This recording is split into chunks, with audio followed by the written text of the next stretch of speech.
Alright, are we live? Let me face the camera. Are we live? My mic stand's cut. Are we live? I think we're good to go. Oh, I'm a little bit off screen. Okay, what if I do that? What if I do that? Now are we on screen? Looks like we're cooking. Cool. Hope you guys have been well. It's been a while. I streamed a meditation session a little while ago. Was that 2 weeks ago? Let me check the tapes. I don't even know what thumbnail this is streaming with, but I'm not gonna worry too much about it. Let's see here. So last time I went live was August 12th. Okay, so it's been about 3 weeks at this point since I did the meditation stream. And the meditation stream was pretty interesting. It was my first time meditating on camera, I think. I've done group meditations before. Even that's only a pretty recent thing, doing group meditations. But that was my first time doing meditation on camera. And that was pretty interesting because meditation's not supposed to be a performance. Meditation is about looking within and being aware and observing. And when you're thinking about how you appear on camera or how it's coming across on camera or anything like that, then you're not focusing on your general diffuse awareness. And this was something I had to deal with head on when I was meditating on stream last time. So I remember I think I meditated for about 45 minutes. And let's see. So I think the first 15 minutes or so, I would guess the first 15 minutes or so felt very performative. It felt very, it felt like I was trying to look like someone meditating rather than actually meditate. And so what do I mean by the difference there, right? So I think like when you envision someone meditating, you envision them not moving at all, eyes totally closed, just steady breathe in, breathe out, no fidgeting, no posture changes, just someone who is in kind of a trance, in just like a single state persisting throughout the entire session, right? And that's not really how meditation goes for most people. I think there's this idea in our heads that meditation kind of looks like this because if you're really, really experienced with meditating, it does kind of look like that. But when you're just starting out or when you're not super advanced like me, meditation absolutely does not look like that. Meditation is more flexible. There's more sort of error correction going on. So, for example, if I'm sitting in a certain pose and maybe a certain muscle is starting to hurt or something because I'm like tensely in this pose, then I don't want to just stay in that position, right? I want to actually like kind of move my body around, try to get into a lower tension spot, right? And that's totally fine. As long as you're sort of intentional and mindful about these things, it's totally fine. But thinking about how the meditation came across on camera meant I wasn't thinking about those things. It meant I was just thinking about the performance of meditation, which is absolutely not what meditation is. And that was a very interesting experience. So as I meditated for that 45 minutes or whatever, so I think the first 15 minutes felt very performative, but then after that, I got into a much more, I got into a more meditative state. Because I was so aware of the error I was making. I was very aware of the fact that I was not meditating naturally. I was not just observing naturally, that I had this sort of observer effect affecting me. That I had this sort of self-consciousness about the camera that was affecting me. And focusing on that and trying to distance myself from it mentally and trying to dissolve those feelings helped me get into a state where even on camera I was able to just focus on observing.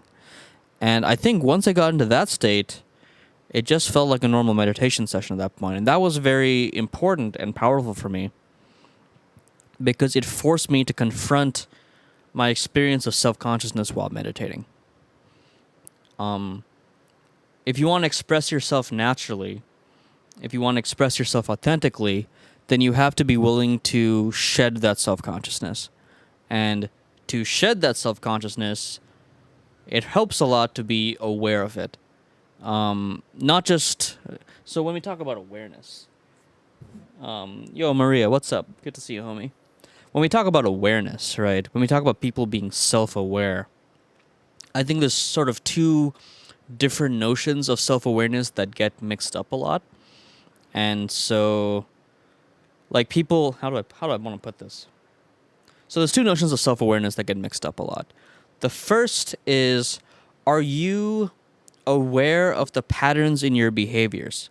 Are you aware of the emergent properties of the person you are? Right? Are you aware of how you tend to react in certain situations? Are you aware that you tend to get aggressive, or you tend to get defensive, or that you tend to get lazy in a certain situation, or you tend to be really motivated in a certain situation, whatever it is?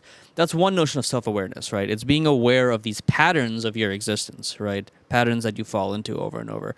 And it's kind of zoomed out. It's kind of, if you were an external observer to yourself, what would you say about yourself? And I think that's the notion of self-awareness that most people think of when they think of self-awareness. But there's a second notion of self-awareness. What's up, guys? Do you do song request? Yeah, sure, I can put on some music. What do you have in mind? So, where was I?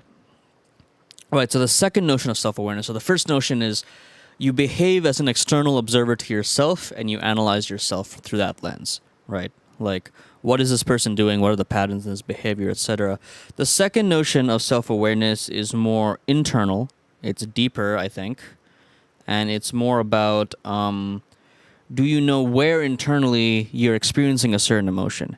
Do you know how you can control any tension, rather, whether it's physical or psychological? Do you know how to control that tension surrounding that emotion, right? If you feel stress, do you know where in your body you feel stress? Are you overthinking your stress, or can you actually pay attention to where that stress is? Can you then pay attention to whether certain biological processes are causing that stress? If so, can you undo those processes? Like, maybe you're tensing some muscles, right? That's something a lot of people do when they're stressed or anxious. They'll start tensing all their muscles subconsciously. And if you can be aware of that and, release those muscles, then that's kind of a different notion of self-awareness than the first one we were talking about, where it's about how do we externally observe this person? How do you externally observe yourself as yourself, right? So that second notion is important when we think about things like, okay, how do we shed self-consciousness? Well, to shed self-consciousness, I think it helps a lot to be aware of it, to be self-aware of your experience of self-consciousness, where it exists in your body, in your brain, in your sort of field of qualia. Where are you? I don't know if you guys can hear Chiper barking in the background. He hears something out the window. What's up, Rowan? Good to see you, homie. So if I'm feeling self-conscious and I'm aware of it, then the questions to ask are sort of, where in my field in qualia am I observing this? What is it distracting me from? Is there tension associated with it? Can I dissolve that tension, etc.? And so this came up when I was doing the meditation stream last time. Like I said, we went for 45 minutes. I think it was about 45 minutes. And for the first 15, maybe even 20 minutes of that, I definitely felt self-conscious because I'd never meditated on camera before. I've never performed meditation, which you're not supposed to perform meditation. It's not a performance, right? It's an activity you do for yourself primarily. But experiencing that self-consciousness while meditating helped me to dissolve that self-consciousness while I was meditating. And so I think this would be a good practice for me to do more often in the future, to do meditation on camera, to sort of get used to just being myself regardless of an observer. I think, at least for me personally, I find that sometimes I have to take a few minutes to get comfortable with the situation. If I'm in a situation, like let's say I'm entering a social situation, right? Then maybe I have to feel out the situation a bit before I can like sort of insert myself into it, be socially assertive, whatever it is. If I can practice shedding that sort of shed that a priori self-consciousness more, then I feel like it would help me in situations like this. So I think I want to try meditating on camera more. And so on that note, I recorded a 30-minute unguided meditation earlier this week, and that will go up on my YouTube at some point. I'm trying to get some videos in the backlog, so I don't know exactly when I'm going to post each of these, but I recorded another video of myself meditating. This one, it was in a better setting. The first, when I did the meditation live stream, the setting was so bad. I was just doing it like, I think I was just like in this desk setting, basically. I might have been doing it with this camera instead. I might have been doing it with that camera instead. And the camera was like at an angle, and the lighting was terrible, and you could only see like the top half of my torso, and it wasn't really the vibe I was going for. Like, I was going for something a little more social, I guess. Something that reminds me of my own experiences going to group meditations. So I've been going to group meditations every week for a month and a half, maybe. I met some lovely people who host these at their house, and I've been going, and that's definitely been a very interesting experience, coming from probably a year plus of solo meditation. I wasn't expecting group meditation to be that different. I was expecting it to basically be a non-social process, right? Like everyone's closing their eyes and focusing on their breath. They just happen to be in the same room. It didn't really strike me as like a social thing. It didn't strike me that anything was going to be different. Hi. Hi. I'm not allowed to talk into the mic. You guys want to see Chiper? What's up? What's up? Oh, my mic is so wrapped up. What's up, buddy? Here. Yes. Yes. You guys see him? You guys see him? DJ Doggy? You want to say something? Who's a good boy?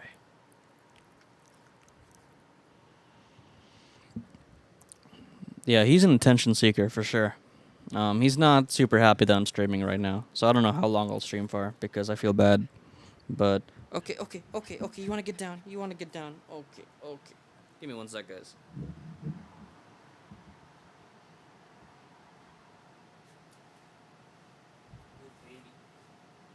Good baby. Go, rest. Let me grab some water.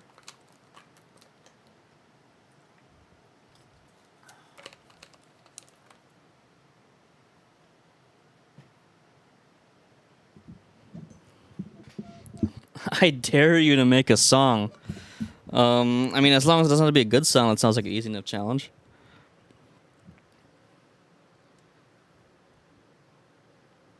I mean, I can pull out the bass. Hang on.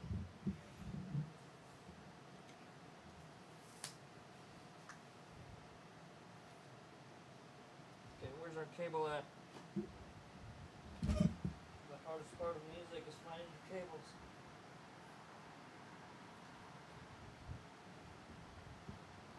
Wait, seriously, where's my cable at? What the heck?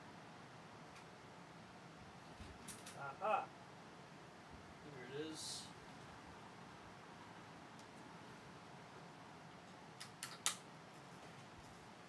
You guys can't hear that, right? I mean, I can't hear that.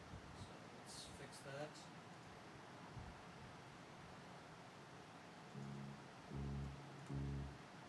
Okay, now I can hear it. You guys are hearing it through the mic, so that's not ideal. Let's go ahead and add the source audio input capture. I think it's audio input capture for this.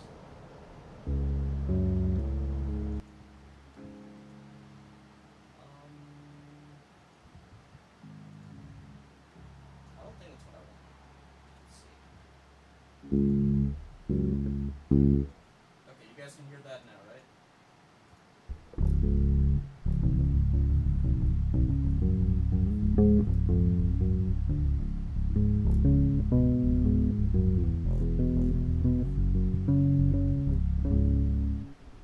There, Bob. I wrote a song. I have a feeling that the bass is coming through way too loud, though. Let's turn that down. Test, test, test.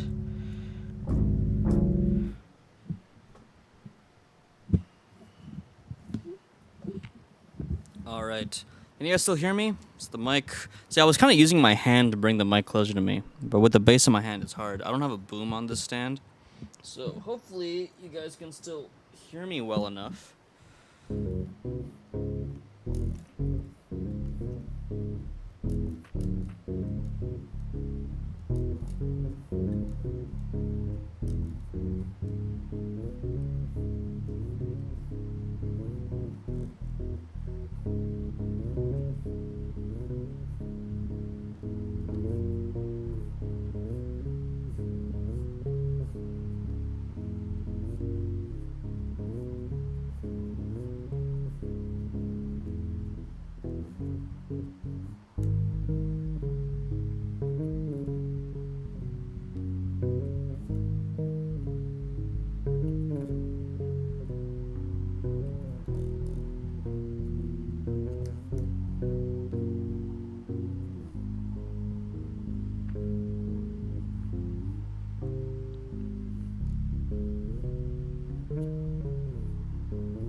All right, Bob. There you go.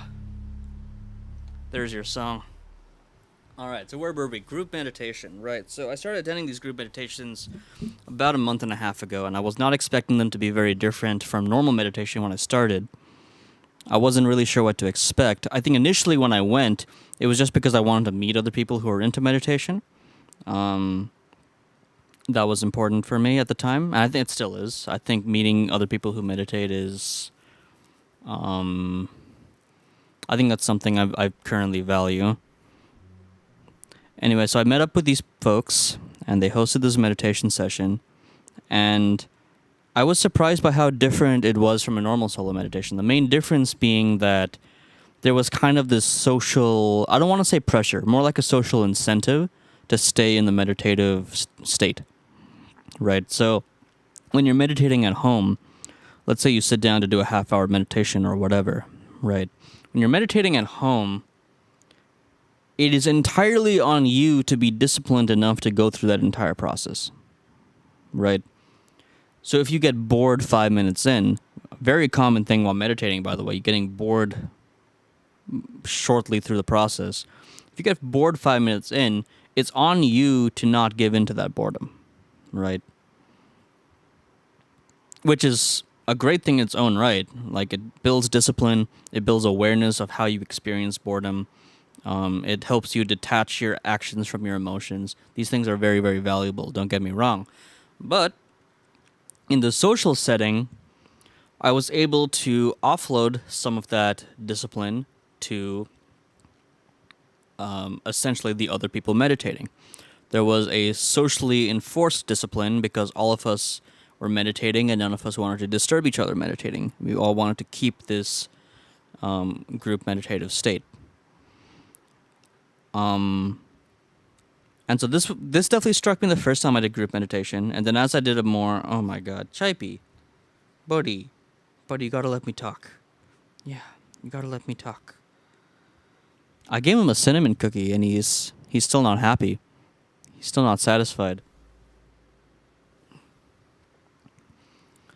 Anyway, because of that group meditation, I think I became more interested in the idea of video content that shares meditative practices, right? Like, I think if you go to YouTube and look up meditation stuff, you get entirely guided meditations, which is fine. I mean, that's what most people want most of the time. It's the most useful thing to look up in regards to meditation. But I didn't find very much that was analogous to, like, study with me content, for example, right? Like, there are people out there that just are on video doing their Pomodoro timer study sessions or whatever, right? And they're just studying, they're hitting the books, and the idea is that if you just want some kind of social atmosphere while you hit the books yourself, then you put on one of these streams and you get to work, right? It's kind of a vibe, right?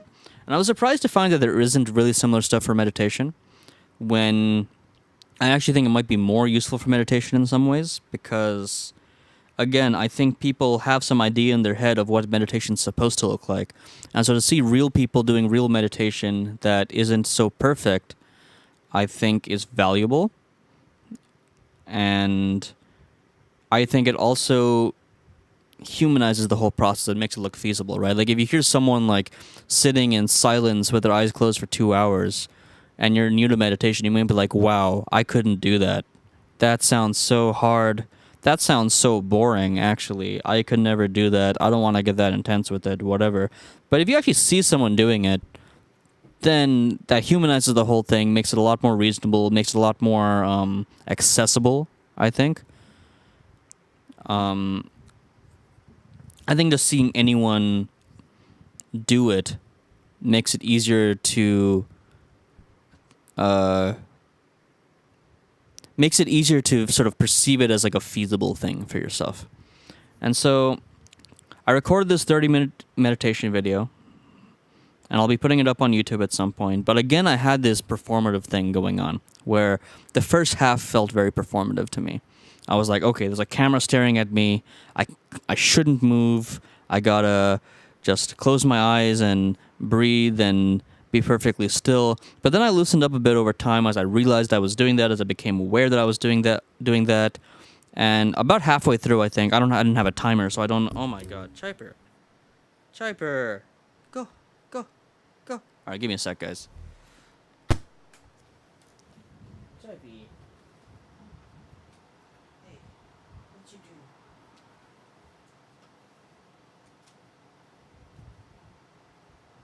What you doing?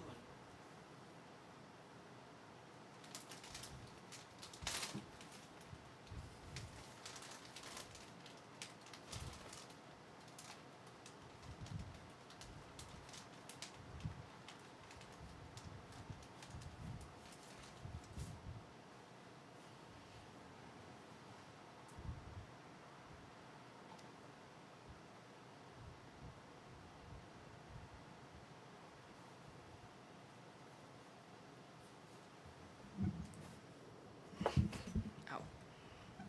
All right, we're back.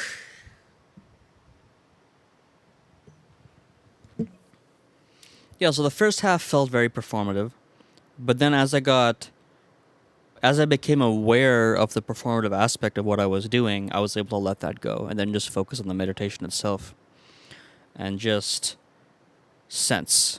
Just observe, let the thoughts go, mind clear, just take in sensations from my body, from my subconscious mind, from the external world, sound, temperature, all of it, right? Just take it all in. I was able to let go of all the performative, self-conscious aspects and just take it all in.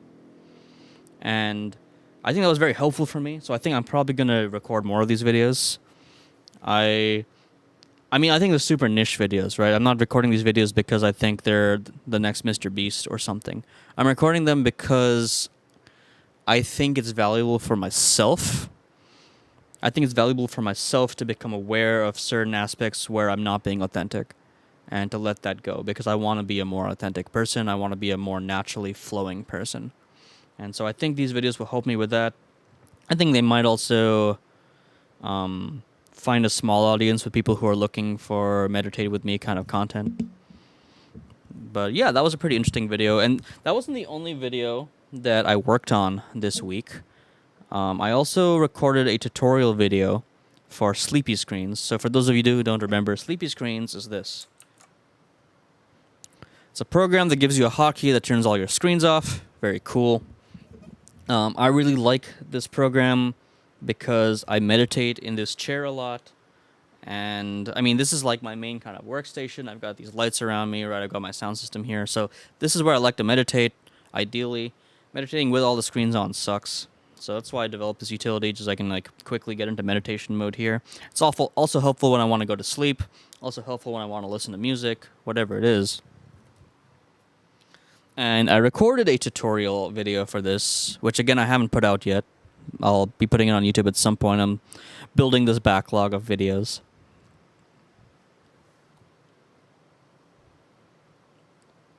And recording the video was an interesting process because it also forced me to deal with this performative inauthentic issue, right? I wasn't even thinking about it in the same way as the meditation stuff, but it ends up being the same problem in practice.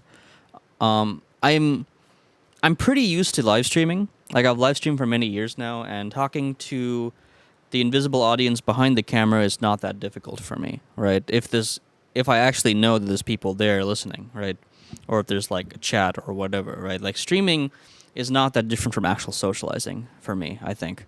But recording a video with no chat was so hard. And this week wasn't the first time experiencing that. I've definitely experienced this many times before, but I hadn't properly given respect to how big an issue it is for like some of the stuff I want to do, which is make videos, write songs, things like that. I tried recording this tutorial video, and I had like my script, and I just came off as a robot the whole time when I was recording it the first time. Like, I had a certain tone of voice in my head, I think, for the video, and I was just trying to like deliver that tone of voice, and it was not working at all. I couldn't, like, I have the footage, but I watched the footage and I'm like, does this guy even know how to smile? Does this guy actually belong to our species? Like, it felt very stilted. And so I started practicing just trying to act naturally. And what do I mean by practicing acting naturally? Well, here's what I did. I went on a walk, and I took my AirPods, and I put them in my ears, and I just started talking as if I was streaming. I was not streaming, to be perfectly clear. I was just talking as if I was streaming. I was pretending there was an audience, and I was just talking. And at first, it was really, really weird. I felt very uncomfortable doing it at first.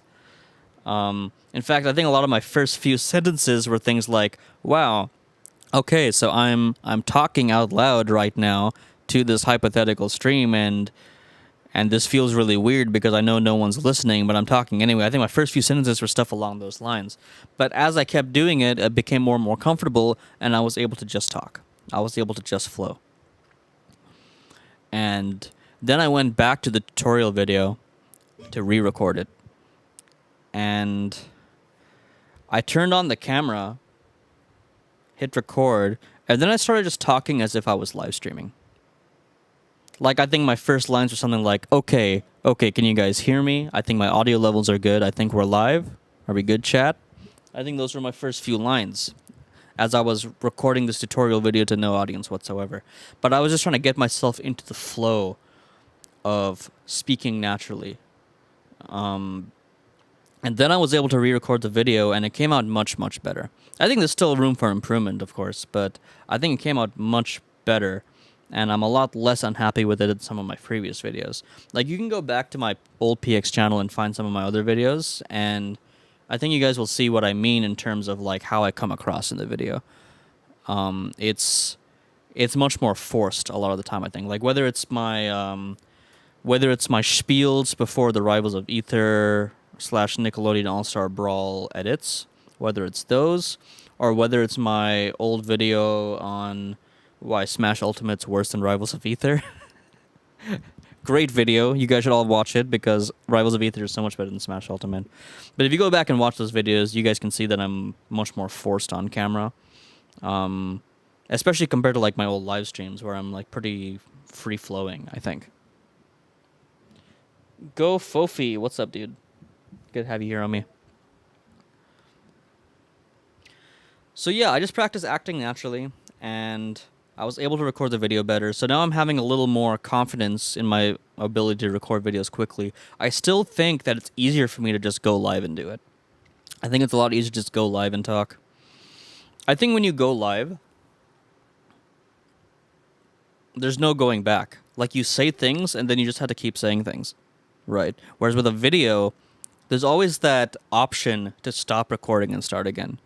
And that might sound more powerful. I mean, it is more powerful. But it also is a trap for perfectionists, right? And perfectionism is like a problem I've dealt with for a long time. If you're a perfectionist, the ability to stop and restart over and over again will prevent you from ever doing anything. That's a problem I have a lot. I tend to just get completely paralyzed. And so, let me drink some water real quick.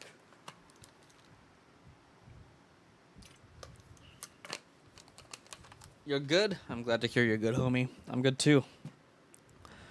Talking about all the different things that have been going on lately. Right now, it's been mostly focused on meditation and psychology and video content, but we'll be getting to other stuff soon. I want to talk a bit about AI. I want to talk a bit about cooking, some other stuff going on in my life. Stay hydrated. Staying hydrated. I'm going to hydrate a bit more, actually.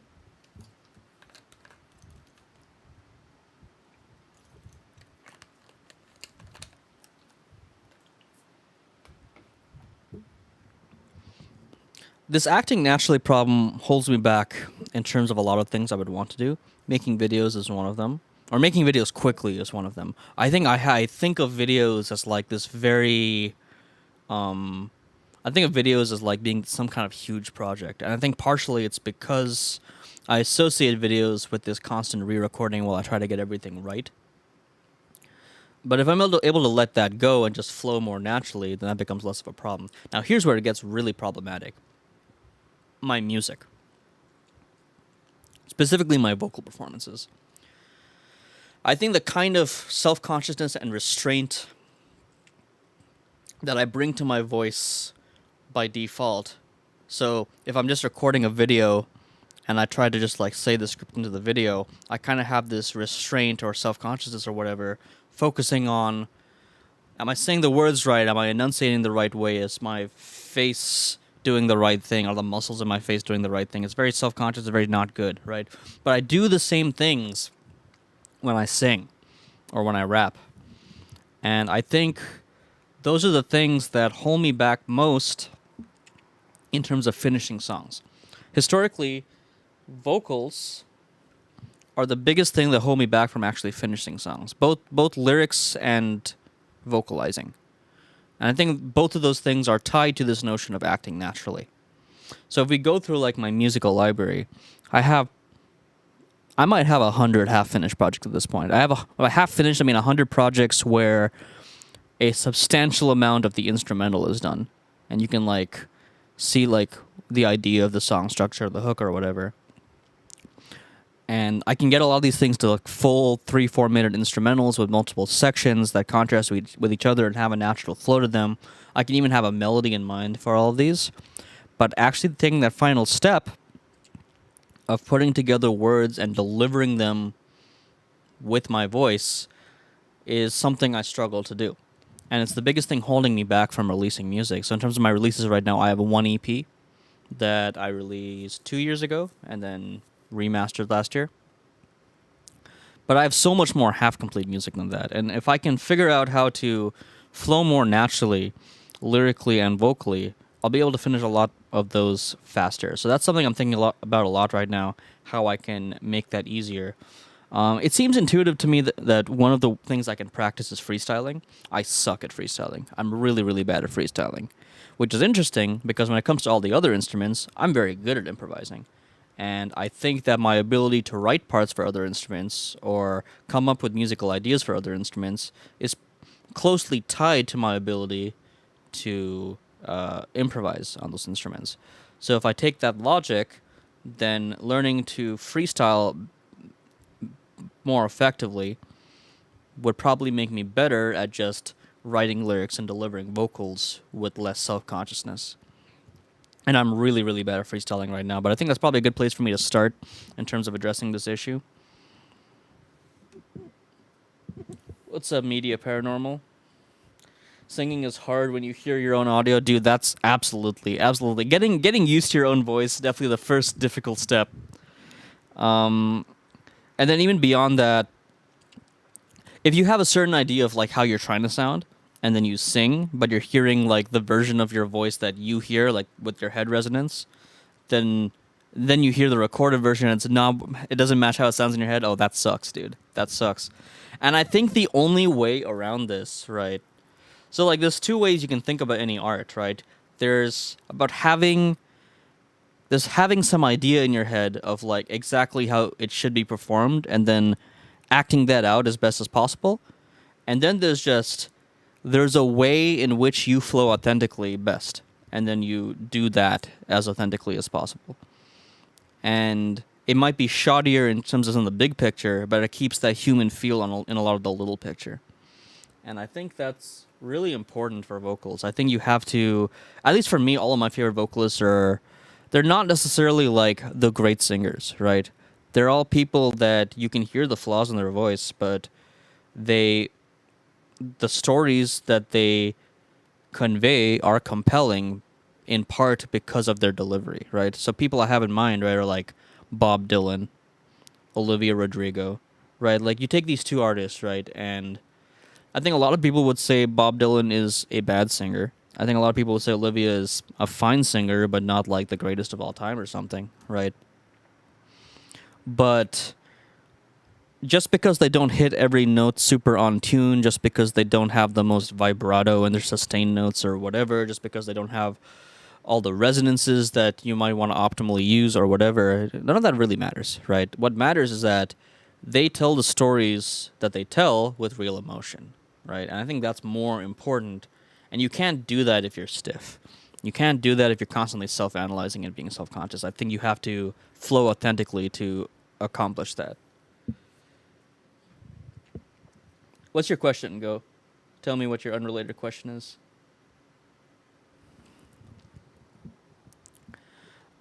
So yeah, I think my next musical goal is simply to get another song done and put it out. That's actually something I'm thinking about a lot the last couple of weeks, which is my approach to productivity has certain strengths and certain weaknesses, and I want to deal with those weaknesses as best as I can. And let's talk about what the weaknesses are, because that's more interesting.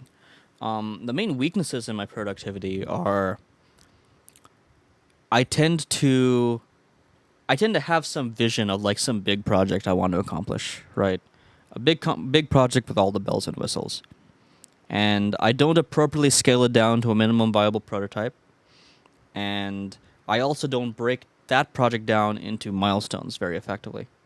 Because I'm always thinking about that big picture. How do we accomplish this huge thing? And that's really bad for iteratively getting things done, right? And it also leads to other issues where if you're working on multiple projects at once, then you might start to do things like focus on whichever project is in the most fun phase right now or the most interesting phase right now, right? Because as long as you're feeling productive, as long as you see progress being made towards that really big, lofty goal, you're not thinking about, oh, I don't have a deliverable thing or a deliverable idea from this. But I think it's good to have a steady output of deliverable ideas. So whether it's tech, whether it's music, it doesn't really matter. And so for music, I do this kind of thing where I'll plan entire albums instead of just trying to finish a song and get it out there. And then where does that leave me? Well, like I said, I have like 100 half-finished instrumentals and no vocals in any of them. And so I want to get into the habit with music of just getting lyrics and vocals written and recorded faster so I can put more music out. Because I have a big prolificity problem. Is that the word? Prolificness? I have a prolificness problem when it comes to a lot of what I do. I do a lot of work, but it doesn't realize itself in terms of like deliverables. And so that's something I'm thinking about a lot. How I can sort of restructure my life to focus on those things more. Were you on a website / app called BandLab a few years back where you remixed songs and had a glowy background? No, that wasn't me. Was it someone who... Are you thinking of someone who looked like me, maybe? I mean, a color changing glowy background and leaving to eat food are things I would do on my streams, but I never streamed on BandLab. And I almost never did remixes. Most of the music I did on stream was live. Your voice, from what I remember, sounds about around the same. Interesting. I'm not actually sure what BandLab is.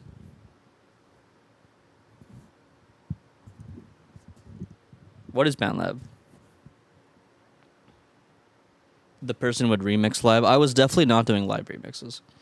I would do a lot of live looping. That was a big thing that I was doing a lot of when I was streaming music more. And I want to get back into streaming music, but I was doing a lot of live looping. Actually, in terms of live looping, so if you check out my EP on Spotify, it's called Groove Remastered under the name Axioms. All of those songs, well, no, not all.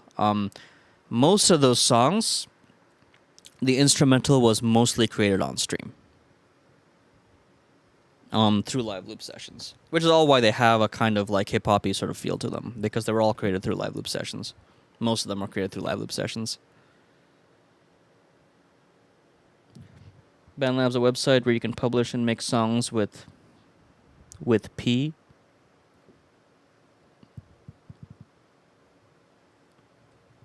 Is it like Bandcamp?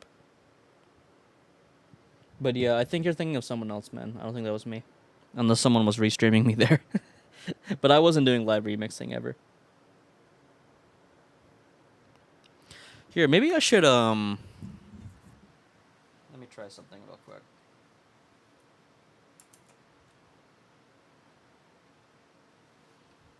Okay, now I have chat up on this monitor so I can read it more easily without having to turn my head every time. My dog is... Okay, now you guys can see him on camera. Buddy, buddy, buddy, buddy. Hey, go finish your dinner. Go finish your dinner, little man. You want to say hi to chat? Come here. Come here. Come here. Baby. What is this? Come here. Come here. Come here. No, no. Oof. Mm. Hi. Who's a good boy? This is Chiper. This is the dog. We actually recently celebrated our 5-year adoption anniversary. Is it a King Charge Spaniel mix? No. It, first of all, not an it, he is a full Pomeranian.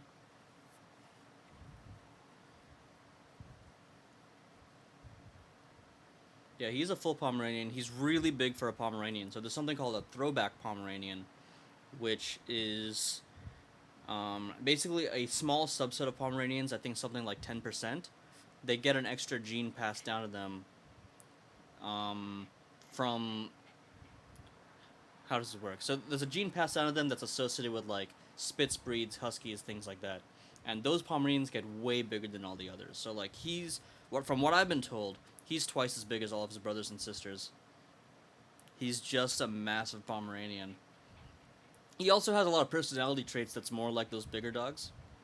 Like, he's not as cuddly as a typical Pomeranian. He's more into, like, sniffing around and exploring than typical Pomeranians.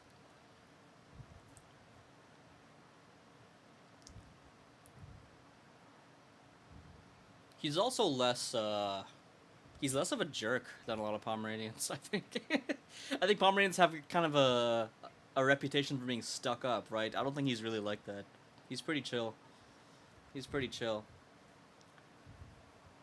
Yeah, he's a good boy. Usually he doesn't sit on my lap like this. I'm pretty sure he's only, like, staying here because I'm not going anywhere right now. Because I'm talking into the void from his perspective. I wonder what he thinks I'm doing when I'm talking to stream, because there's no one here in the room for me to talk to. But yeah, he's usually not a lapdog. It's pretty rare for him to be like this. Yeah, are you a good boy? Little good baby. Yes. Yes.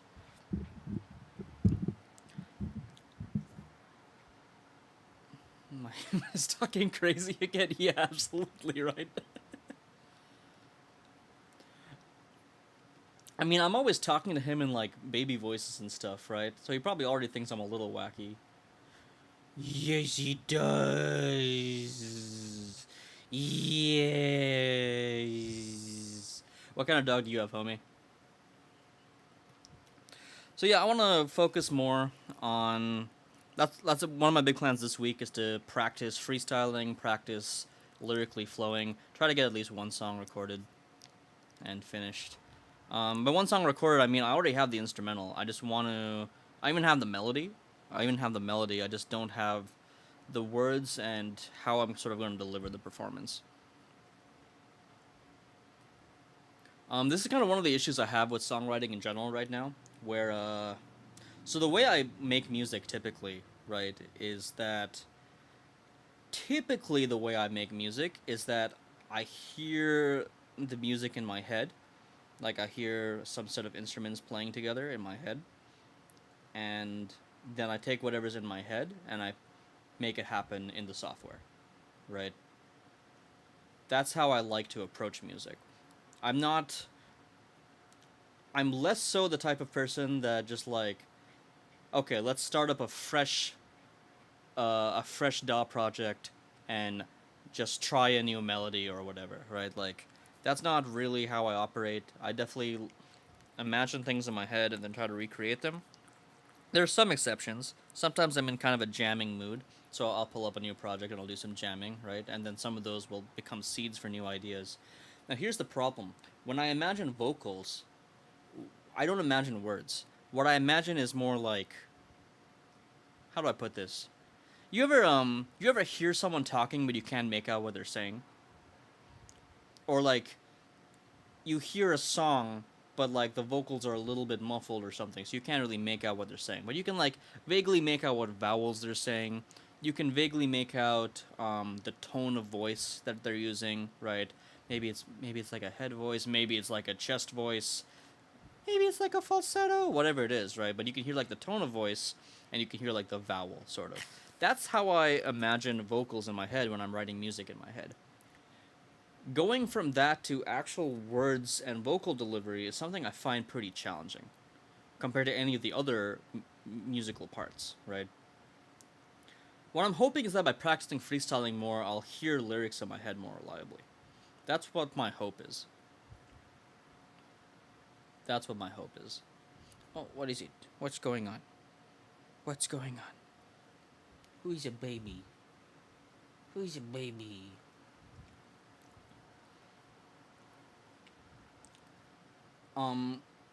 I feel like it's easier. How do I put this? I feel like well, with a lot of musicians, right? I think a lot of musicians start music first. Found out what that does. Posture Dude, I haven't used those. I haven't used those channel points rewards in years. So I used to run tournaments for fighting games many years ago. All of my channel point rewards and probably everything that's left on my Twitch profile or whatever is all from back then. Back then running tournaments was like my thing. I was running across multiple different fighting games. I was writing software for running tournaments better. Tournaments were like my thing. And all of the channel point stuff is related to that, and the community we had around that at that point. I don't know if that stuff's ever coming back. Maybe in the distant future. I don't know. It's not really my priority right now. Well, how is my posture? My posture sucks. And I can't really fix it when he's. Here, wanna look at the camera? Wanna look at the camera? Here. Alright, buddy. Go. Be good. Be good. Alright. Alright, there it is. Straight back. Some stretches. Alright. No, go away. Go away. Go away. Yeah, good boy. Go away. Go rest. Alright, so my posture is as good as it's gonna get right now. I want to get a comfier chair, to be honest. So this chair, it's supposed to be good for posture if I use it the right way. But, I find it really easy to kind of like slip down like this in my chair. Which I think if I had more like cushioning, I probably wouldn't do as much. You have a comfy chair? Do you have a recommendation? It's the floor. The floor is your comfy chair. The floor is my comfy bed. Does that count?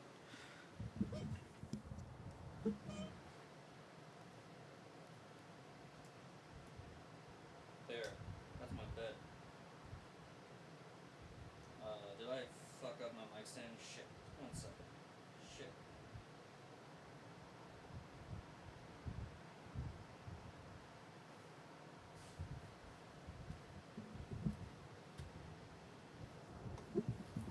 The floor is a very comfy bed. The floor is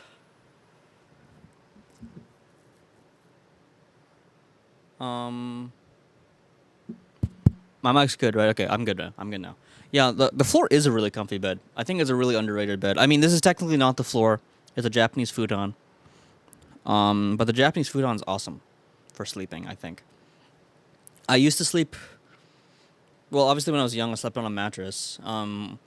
For a while, I was sleeping on a couch bed because I wanted this room to double as an entertainment room, and so I didn't want to take up space with both a bed and a couch, so I just had a single couch bed. Dude, I want a futon. They use them as beds, and dude, this cost me like $250 or something. It's totally worth it. It's way cheaper than an actual bed. You should just do it. I'm serious. It's Japanese futon's awesome. Just get one. Here, I can probably actually... No, I don't have my phone on me because I'm using the phone as my camera. But if you just go to... I'm trying to remember. I think I just got mine off Amazon. It was... I forget what brand, but I just got something off Amazon. It works fine. Your parents won't let you. Ah, okay. Word. That's rough. Alright, where are we in terms of all the stuff I wanted to talk about? This dog is a distracting dog, let me tell you that. He is a distracting dog.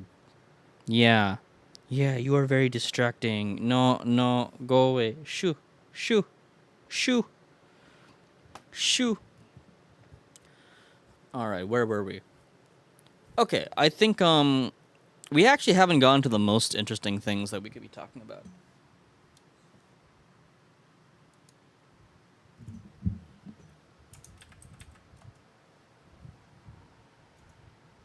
Oh my god. The the camera looking like that is crazy. Hold on. Hold on.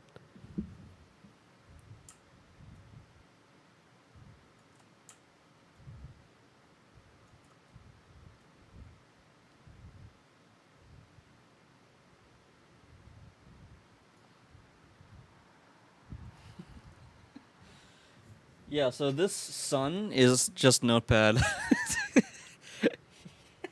Here. Are we good? Does that kind of fix things? Why does this look...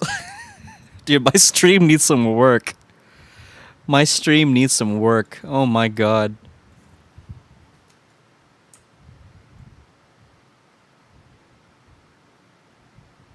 Hang on.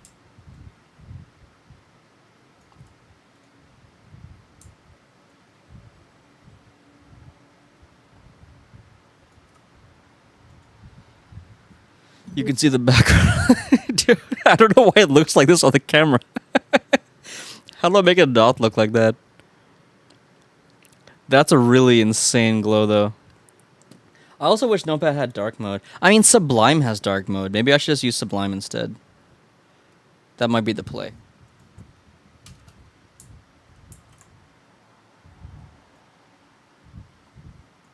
Can you see it? You want to see it? See what?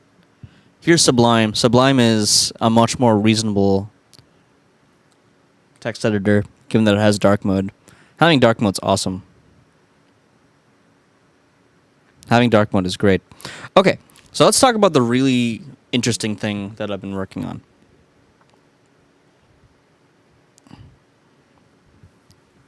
Can I see it? I want to see it. The background.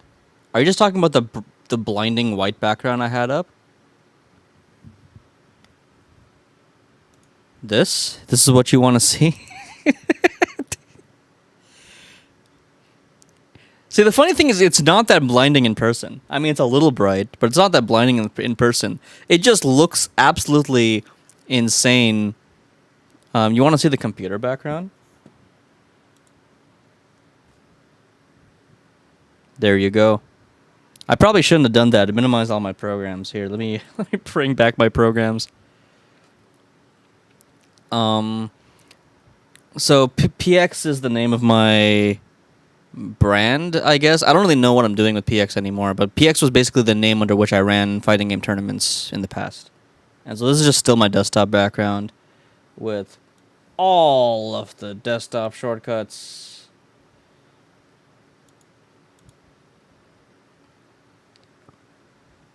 All right, so here's the really interesting thing I've been doing with LLMs recently. Oh my god, Chiper, go away, go away, go away. He's just sitting there and staring at me, man. He's just sitting there and stop it with the sun. Where did my...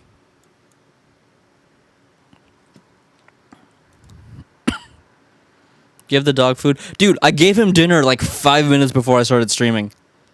And I also gave him a treat while I've been streaming. I can't give him more food. He needs to lose weight. He always wants food. He loves food. Speaking of food, what a great segue into our next topic. So, the interesting thing I've been working on recently is I've been trying to optimize my diet. I have historically been a very poor eater. And I don't mean poor in the sense of not being able to afford food. I actually mean the exact opposite of that. I am an overeater. I love to eat. I love to shovel food into my mouth, down to my belly. It's awesome. Especially junk food. I love potato chips. I love potato chips. I love cookies and vegan ice cream and all that stuff. I love junk food. Like your brother, except he won't gain shit. I wish I had his metabolism, dude. I wish. Anyway, I one day decided I wanted to stop eating like shit. And... You are distracting. I wanted to stop eating like shit. I wanted to stop eating like shit for a few reasons. The main reasons were that I was not feeling like my energy levels were very sustainable, and I was feeling like my sleep was very bad.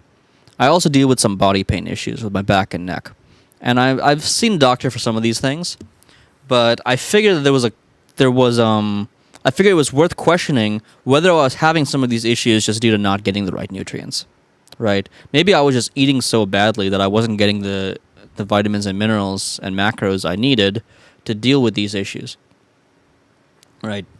So, I did the natural thing, which was to ask an LLM to plan a diet for me that is perfectly balanced across all nutrients. Which saved me so much work. I don't think I would be very motivated to eat healthy if I didn't have a very holistic idea of why I was eating the foods I was eating and what I was getting from them. But having LLM summarize everything for me and tell me exactly what the purpose of each component of the meal plan was helps a lot. So I'm going to show you. I'm going to start by showing. I'm not going to show the full video. I'm just going to show a video that kind of inspired my path through here. Here, let's see.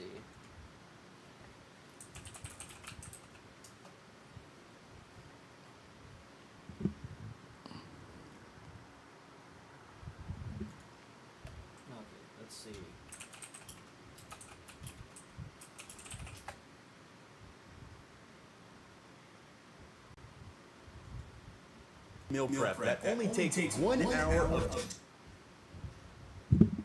We're not going to watch the full thing. Just the first minute or so you guys know what this video is. In a nutshell, this video, in my opinion, is a really, really cool video. His goal was to create a meal plan that he can meal prep in just 1 hour for the whole week that's vegan and hits every single nutrient and has a variety of meals throughout the day. This was this man's goal with this video, and I thought it was a really, really cool concept. This is 7 days of vegan meal prep that only takes 1 hour of total prep time. Plus, every day is packed with 120 grams of plant protein and meets all of the nutritional needs without supplements. And in this video, I'm going to show you how to make it. If you want to download all these recipes and a grocery list, just click the first link in the description. With that, let's dive in. So that's the basic premise of what he's doing, and the fact that his recipes are here is very handy.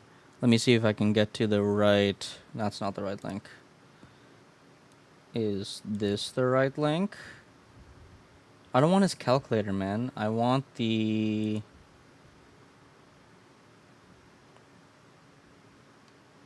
No, where's the thing I'm looking for? Where's the thing? Okay, hang on 1 second. Hang on 1 second.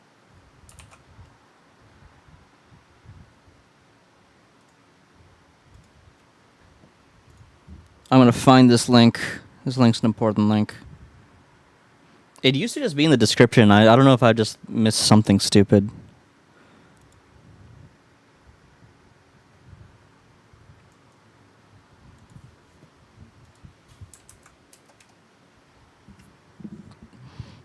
Yeah, definitely recommend this YouTuber and definitely recommend this video if you guys want to check it out. His name is The Vegan Gym. This video is fast, high-protein vegan meal prep, 1 hour per week. He's got a few videos like this, so I don't know if this is the exact one I was looking at. I think this was the exact one I was looking at, actually. So his meal plan consists of these 4 meals each day. He has this overnight oats for breakfast. He has a lentil pasta salad. He has a tempeh chili. And he has a cheesy popcorn and cantaloupe for snacks. So there's a breakfast, lunch, dinner, snack. I might stop typing as much. I'm realizing my stomach hurts because it's empty. Yeah, no worries, homie. I got you. So there's these 4 meals that he's come up with. There's a huge variety of ingredients. We can look at the grocery list. It's a whole bunch of different like vegetables and fruits and beans and legumes. And he's got some milk. He's got some protein sources, some seasoning, whatever. Right. And he's come up with this meal plan that, in theory, hits all his macros, hits all his micros, hits his omegas, and gets a variety of colors in his fruits and vegetables. And we can take a look at this. This is, in theory, his nutritional breakdown. And all of the different vitamins and minerals and where he gets them, right? Now, there's a few caveats to... Well, I'll get there in a second. So I really like the idea of this. I liked the concept of what he did here. And I wanted to do something similar for myself. So why didn't I just copy what he did? Why didn't I just copy his meal plan? Well, here's the basic problem. I didn't like some of his ingredient choices. It really is that simple. I just don't like some of the ingredients he chose. Like, I don't like tempeh. And that's like a one whole meal here. Every day of the week, tempeh. I don't like tempeh. I like other things. I like tofu. I love tofu. But I don't like tempeh at all. Overnight oats, it's okay. It's not really my thing. Don't love it. I do like a lentil pasta salad. I do like this. Cheesy popcorn, it's okay on occasion. But it's not something I want to eat every day. Right? So, like, I like the idea here. I like what he was going for. I don't like some of his ingredient choices just because his tastes are not my tastes. And that's totally fine. But it means that I need to make some modifications to this. Right? So I took this link with these recipes and I fed them to Claude. Claude, of course, being my AI of choice, released by Anthropic. I love Claude so much. In Claude we trust. I gave Claude these recipes. And the first thing I said is, verify this man's claims about the nutritional levels of all of this food. Does it actually hit all the nutrients he's talking about? Are there any catches, any gotchas? And here's what it told me. It told me that nutritionally this was mostly on point. But with a few caveats. One is that it was low on omega-3s. And if you look here, you'll see that it shows 181% omega-3. But omega-3s come in multiple forms. And if you are vegan, then it is difficult to get some of those forms. Your body can kind of convert them from other forms. So there's something you can get in a lot of vegan food called ALA. That's one of the omega-3s. You can get that from flax, hemp, a whole bunch of stuff, chia seeds, whatever. But then there's other omega-3s you need, like EPA and DHA. And those are mostly found in algae sources or in animals that eat algae sources. right? And also in some other forms of meat and dairy, but primarily you get it from algae and seafood. And this guy was running on the assumption that if he simply ate enough ALA from stuff like flax and hemp, then his body would convert enough of it. That doesn't actually seem to be the case. The conversion rate is very, very low from ALA to EPA and DHA, and so it's much better if you're vegan to just supplement these things directly. And so that was one issue that the AI had with this meal plan. The other issue, well, not the other issue, another issue that it had. Here, let me write these down. Issues with original meal plan.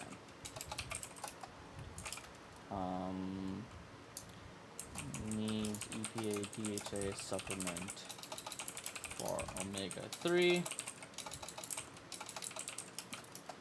The second issue, and this isn't really an issue, but more an exaggerated claim on his part. This man claims that this food has no supplements. And that's kinda true, but it's not that helpful because it has fortifications, right?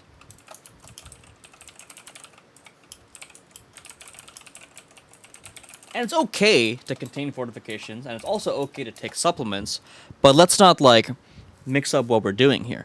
If you're drinking fortified soy milk to get some nutrients, you're effectively taking supplements. They're in a form that you're more likely to remember and not forget, but what is omega-3? Omega-3 is a fatty acid that has a range of health benefits. Here, it's probably just easier if I...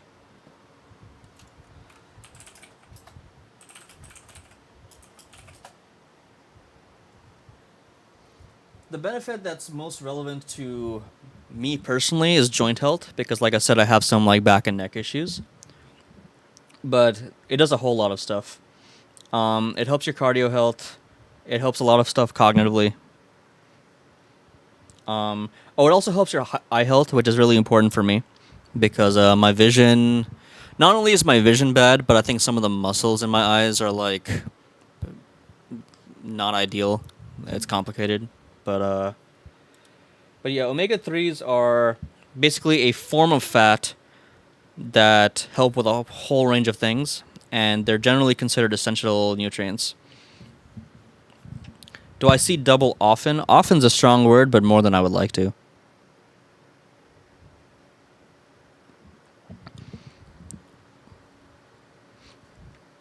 I think it happens more when I'm like really tired. So I think like I have some muscles in my eyes that by default they'll relax, and then I'll start seeing double if I'm not careful. It could be lazy eye. I don't know if like I technically have a diagnosis of lazy eye, but I have an unhard working eye. That's probably the best way to phrase it. So I think technically what it is that my eyes will like drift a little bit apart from each other.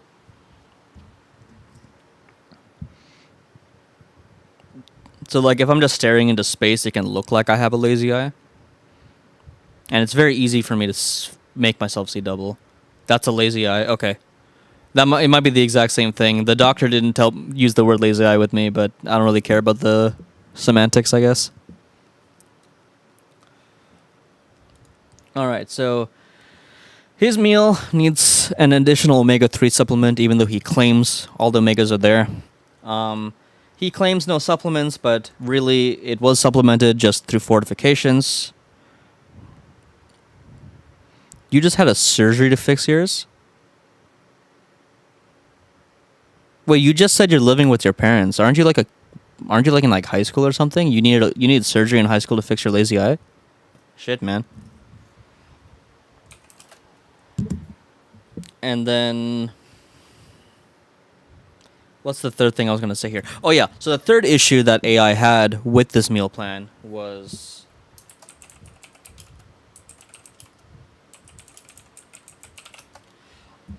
a fair number of vegan sources of calcium also contain something called oxalates. Don't ask me precisely what oxalates are. There's some kind of compound. I don't know the details. What I do know is that oxalates prevent you from absorbing calcium effectively. by a very, very significant amount. And so if you're not careful with your plant-based calcium sources, you won't actually get enough calcium. And so these are the three, I believe these were the only three issues. And we can elaborate on how I blinked. Well, you have to spend channel points to make me blink.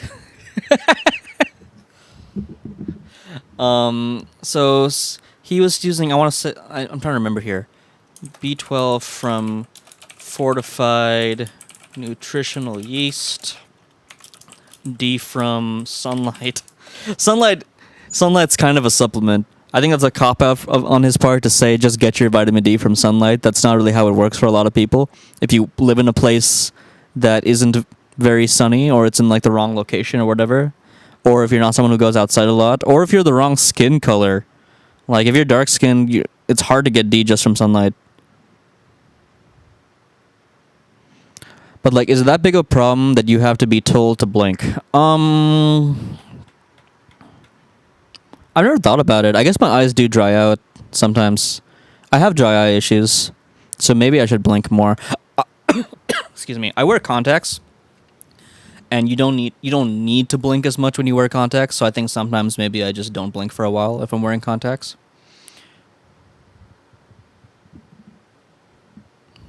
Maybe. What's the issue? All right. So D from sunlight, B12 from fortified nutritional yeast, and soy milk, I think. Calcium from fortified soy milk. I'm not sure if you want me to blink more. There, I just blank a whole bunch. So, yeah, I believe these were the three supplements he was using. There might have been one more that I'm not remembering offhand. Oh, iodized salt, right? Iodine from iodized salt. I would say that if you're vegan, the 5 main things you want to think about in terms of supplements are pretty much these. There's supplements for vegans. There's B12, there's D, there's iodine, there's EPA, DHA, and there's calcium. Everything else you can if you plan well, you can get some of these even from food as a vegan, but you have to plan carefully. And then there's other things that you don't really have to plan as long as you're just kind of eating healthy. So you might hear things like, oh, vegans don't get high iron, right? Or vegans don't get high selenium or whatever. If you're eating a diverse set of grains and nuts and seeds, those things are not really issues. These 5, though, you have to think about. These 5 things you have to think about. Which is fine. It's not a big deal to think about them. You just have to make sure you're doing it. So now on to the fun stuff, right? So I asked AI to analyze the Vegan Gym's recipes. It came up with these issues, essentially. These 2 being the main issues. These top 2 being the main issues.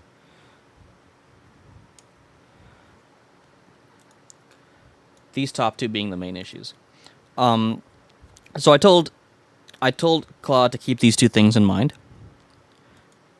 And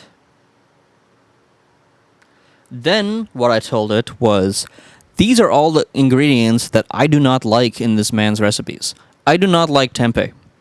I do not like overnight oats. I do not like nutritional yeast very much.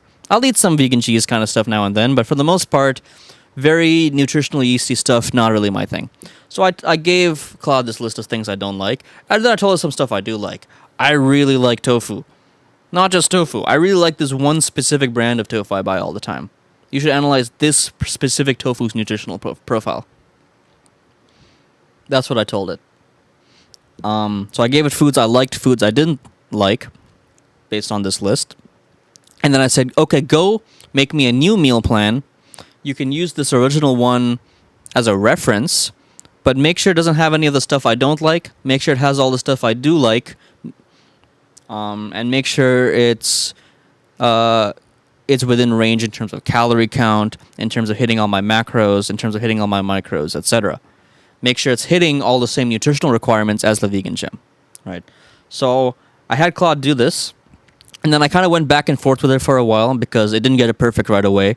I think the first time it like way underestimated the calories because it was just trying to hit all the nutritional requirements without really caring about how much I was eating. So it recommended me some 3,000 calorie meal plan or something. And I was like, okay, you should go check your math, fix your calculations, and revise your meal plan. And we went through a few rounds of this, and it kept getting better and better and better, calculating with less and less errors. And eventually it converged to a consistent meal plan.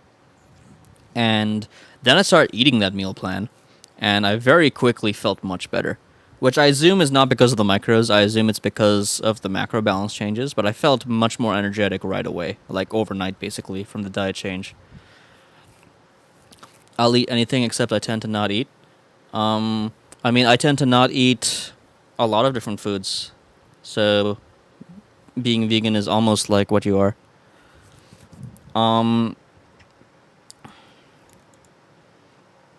So let's talk about the actual meal plan that it created for me. So it came up with 5 dishes, essentially. Well, I guess 6 if you want to include supplements. So let's do supplements first. The main things we're supplementing are vitamin D and EPA DHA. And then fortifications, we're getting B12, calcium, and these are both from soy milk. A lot of non-dairy milks these days are fortified with B12 and calcium, so it's just like a convenient place to get these. But if I wanted to, I could just take supplements for B12 and calcium instead, and then that would free up me from having to drink soy milk. But I like soy milk, so this works out for me.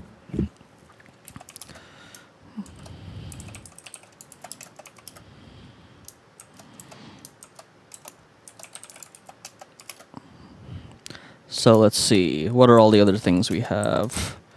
We have a smoothie, we have toast, we have a soup, and we have, what do we want to call this one? We'll just call it pan. Maybe stir fry is more reasonable, but we'll just call it pan for now. Stuff I cook in a pan, okay? So the smoothie has the soy milk. It has Brazil nuts for selenium. Brazil nuts are pretty much the single best source of selenium. You eat 2 Brazil nuts and you get your daily recommended dose of selenium. And I don't really like Brazil nuts personally, but blending them into a smoothie tastes great. I really like it blended into a smoothie. Ground flax. Flax has ALA. And the other nice thing about flax is that if you add it to a smoothie, it improves the smoothie temperature. Not temperature, texture. It improves the smoothie texture.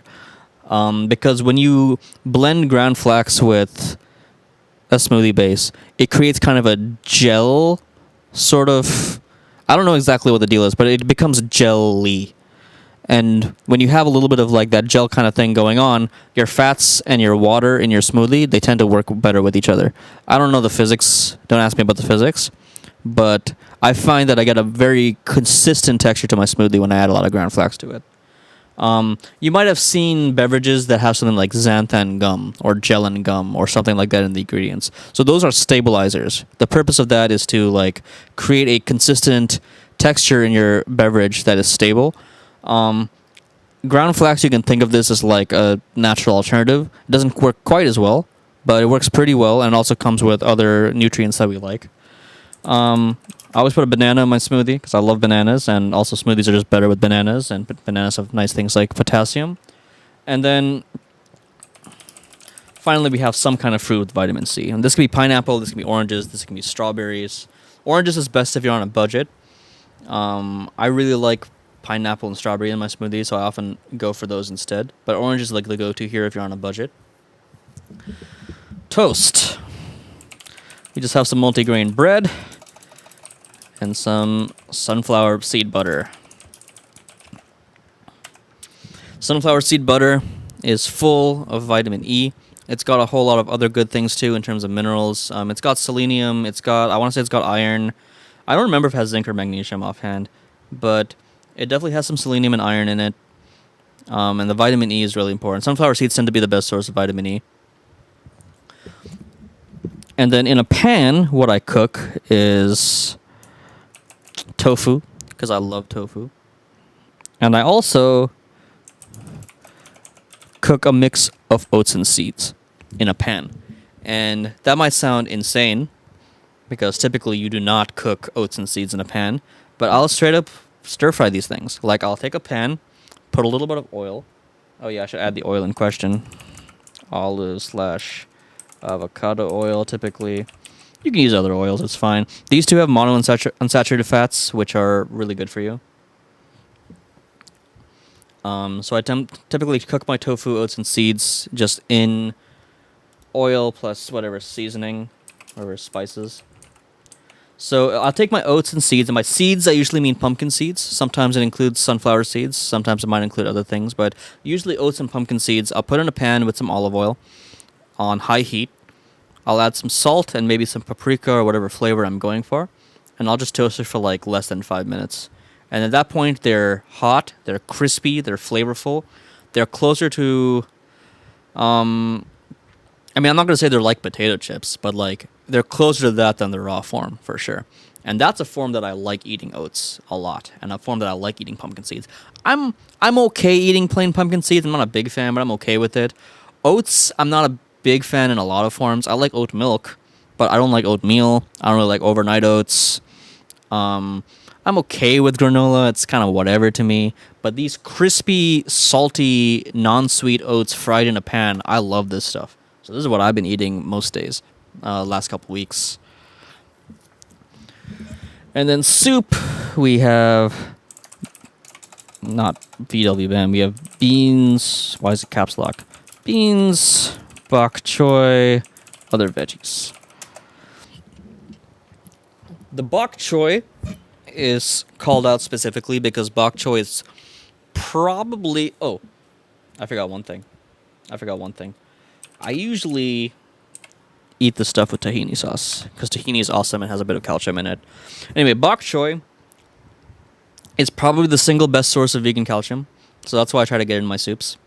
And then I try to add some other veggies in there, usually just stuff of whatever colors I'm not getting. Because you guys know about the color theory of fruits and veggies, right? There's like 5 color groups, and you ideally want to be getting some of every color group on a regular basis. It doesn't have to be every single color every day, but it's good to have a variety of colors of fruits and veggies in your diet. The reason for this is because different colors are associated with different phytonutrients. Am I vegan? Yes, I am.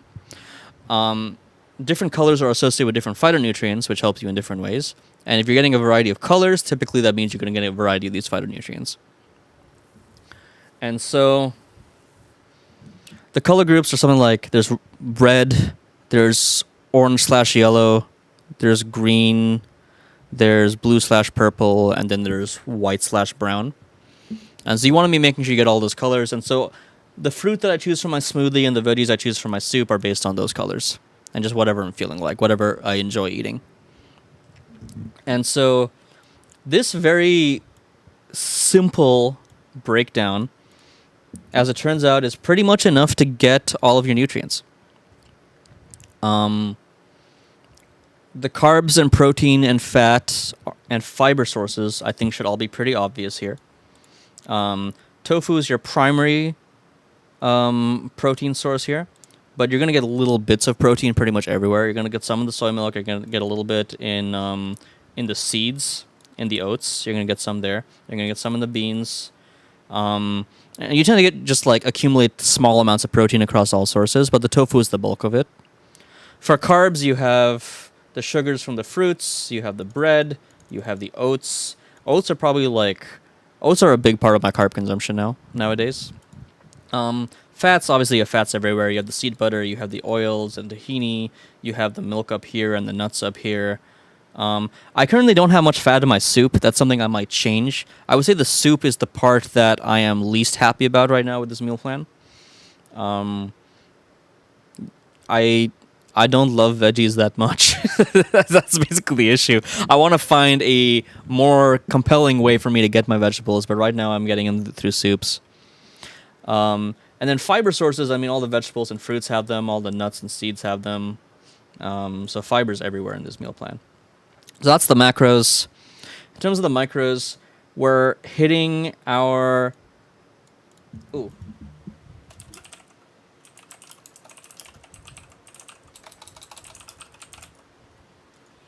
So we're hitting all 5 of the supplements that we pointed out.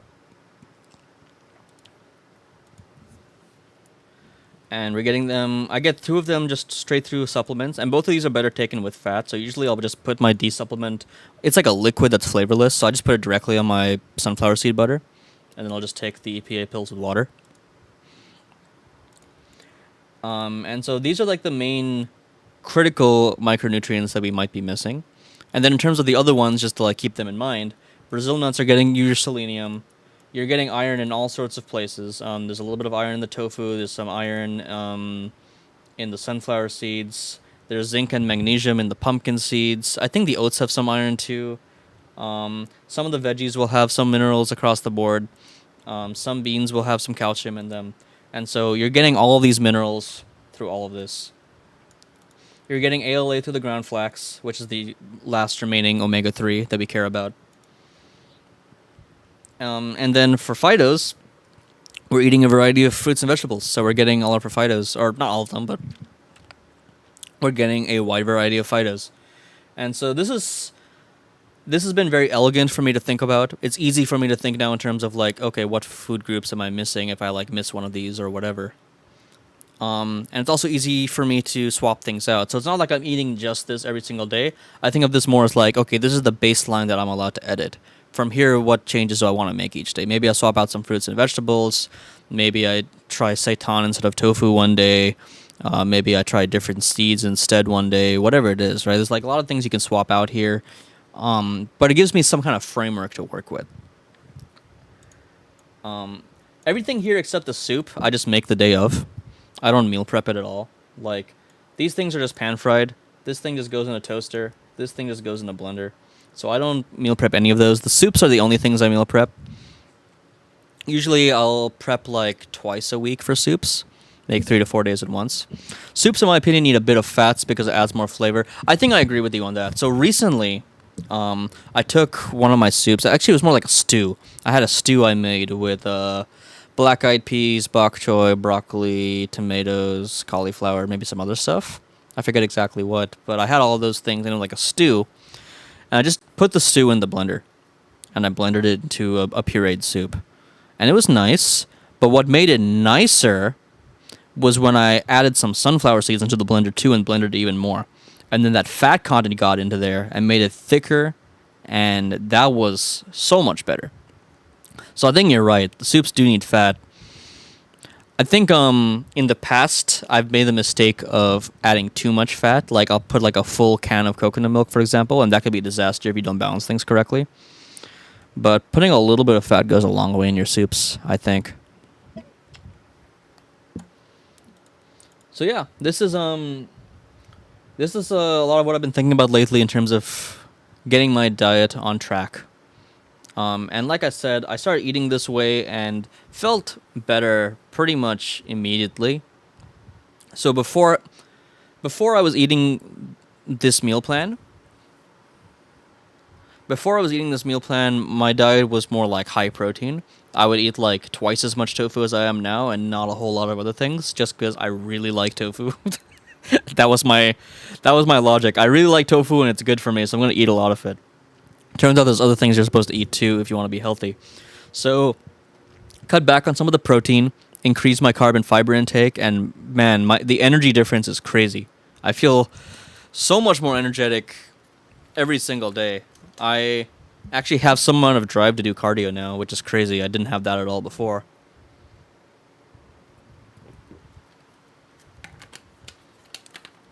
And I started doing this maybe 3 weeks ago at this point. So in another month or so, I'll have to reevaluate where my health is at compared to where it was at the start of August. So start of October versus start of August, I'm going to make that comparison to see how much better I'm feeling, especially in terms of how much better my sleep is.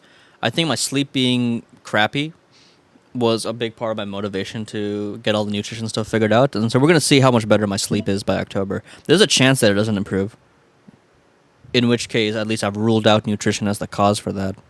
There's also a chance it gets better, in which case, me not taking my vitamin D consistently enough or whatever might just be the reason for it. Vitamin D, being low in vitamin D can affect sleep. It can affect a whole bunch of things. And I was not consistent about taking my vitamin D before, which is really, really important if you're a vegan. If you're non-vegan, it's pretty easy to get vitamin D. If you're vegan, you should be taking a supplement, unless you get a lot of sunlight and you're white. Seriously, I'm serious. If you're dark-skinned, you get less vitamin D. Isn't that unfair? People who are dark-skinned, on average, report higher rates of vitamin D deficiency. It's unfair. But it is what it is. Have you ate today? Yeah, I had some food earlier. What did I eat already? I did have my sunflower butter toast. I also had a grilled cheese, which was a lot less healthy than anything on this list, but I was really in a grilled cheese mood. A vegan grilled cheese, to be clear. There's a brand called Violife that makes really good sliced cheese for grilled cheeses. I am going to make some... I'm going to do this after the stream, the tofu and oats and seeds. I did eat a banana. I didn't have the full smoothie, but I did eat a banana. I might make a smoothie later. We'll see. But today was a bit of a rush because I was trying to get my stream set up, and I was also trying to get some stuff done before I started streaming. Want to know a fun fact? Yeah, sure. Hit me. So yeah, that's where I am with food.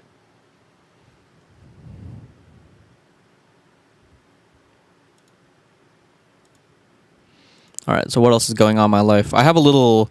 On one of my monitors here, I have a list of topics I was going to cover today. So I'm just bringing that up right now. If you breathe, you took a breath. That's fascinating. I don't get it. Okay, so what else is next? Okay, we did optimizing food with LLMs. I'm gonna refill my drink real quick. I have like nothing left and I'm thirsty. So give me 1 second, guys. And then we'll talk more about the coding projects we've been working on. I think that's the next thing we're gonna talk about. We're gonna talk about sleepy screens and we're gonna talk about BubLM. And yeah. Alright, 1 second.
Alright, we're back.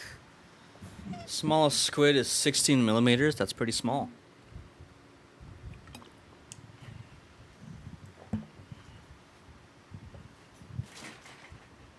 My cable is caught around my chair. It is what it is.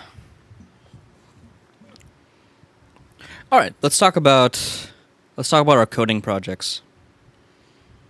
Buddy, what are you doing? Bro, he really wants attention. He's been getting attention. He's been getting attention all day. But he still wants attention.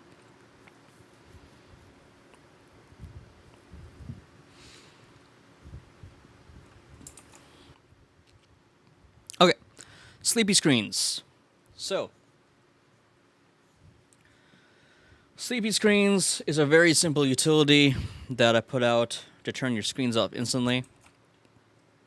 Like that. Very simple. You just press a hotkey. I added one feature to this to improve my life. So, a common use case for me for sleepy screens is simply, it's late at night, I want to get to bed, I want the monitors to shut off. I hit the key, it shuts off, I go to bed, right? Really simple use case. Here's the thing. When I wake up in the morning, I want my screens to be awake so that I see what's on the screen, and my memory is immediately jostled. Oh, that's what I'm supposed to do next today. Or this is the project I was working on where I left off, whatever it is. I want my screens to be awake again when I wake up in the morning. So I added a feature, a wake timer. So if we go here, right click. Can you guys see that? Is it too small to see? I don't know how to I'm not sure how to handle size issues. Is there a magnifying glass feature in Windows that I can use? Anyway, if you right click on sleepy screens here, we're gonna hang on 1 second. Okay, whatever. So if we right click on sleepy screens right here, it says enable wake timer, and it also says set wake time. And if you set wake time, you can set to whatever time you want, and then your screens will automatically wake up at that time. So we can test this real quick.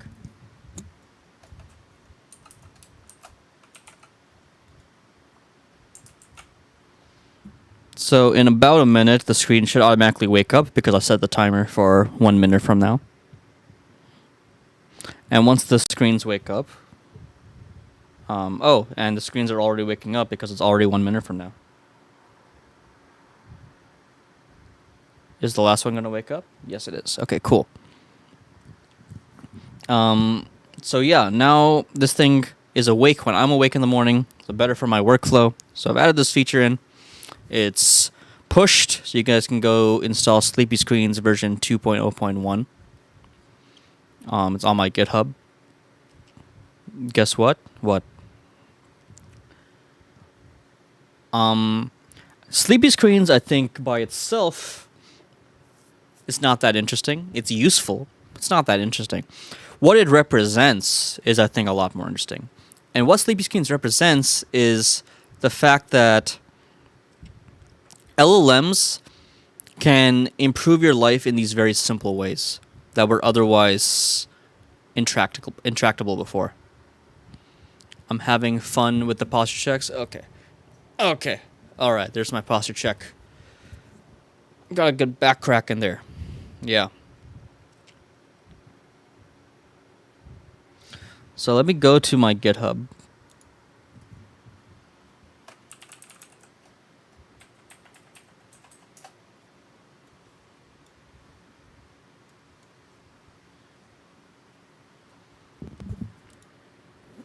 Yeah, so if you go to the releases section for Sleepy Screens, this is my GitHub, by the way. There should be a link in Twitch, twitch.tv/px-pride. PX Pride used to be the tag I went by. So yeah, you can get Sleepy Screens here, but Sleepy Screens by itself is it's useful, but it's not that interesting.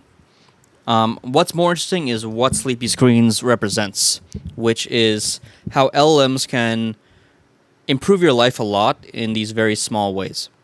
So Sleepy Screens is a very simple script. It's an easy dumb script. Okay, I think it's I want to say it's 30 lines total or something. Let's take a look. Oh, it's more than that. Okay. Okay, it's 200 lines. I don't know if it needs to be 200 lines. I think a lot of this is like excessive.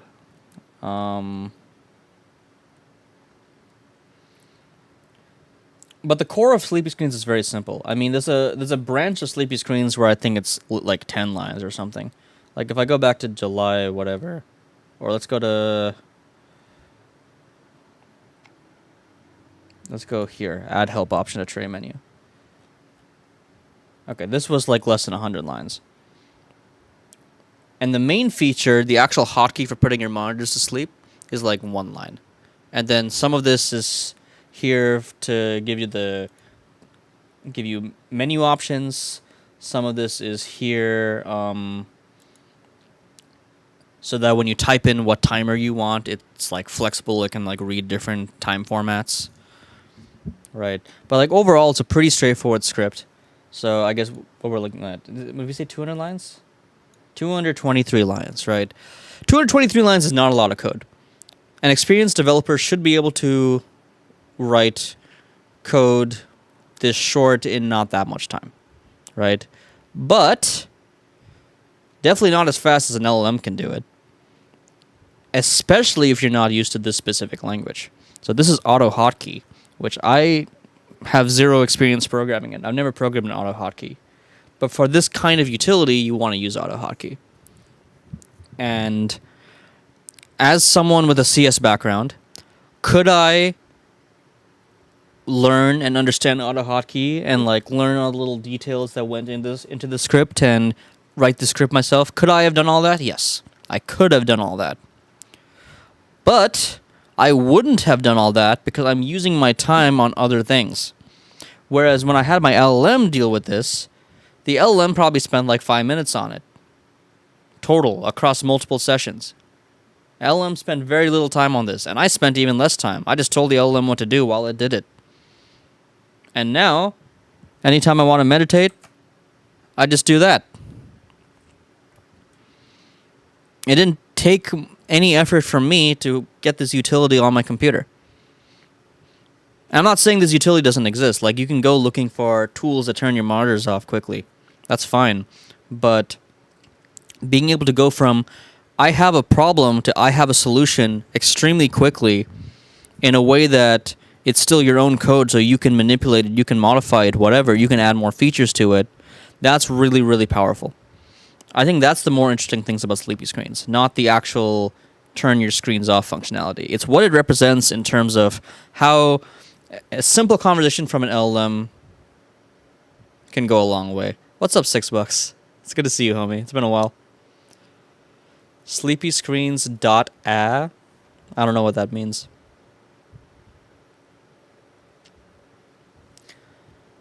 So, what else have I been working on besides Sleepy Screens? So, this BubLM, which I want to talk about a bit.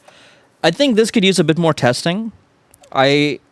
Yesterday I wanted to say this was done. Today, I'm feeling more like it needs a little bit more testing before I say it's done.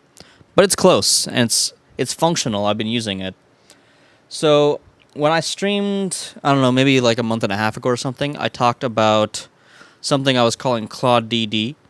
This is the new form of that. So, let's step back a bit and address what we're talking about here. When you use these coding agents on your computer, when you're a guy like me who loves vibe coding, spamming 10 different LLMs at once across various projects, you have to consider the worst case possibility, which is that your agent decides to do something incredibly fucking stupid and wipes your whole hard drive.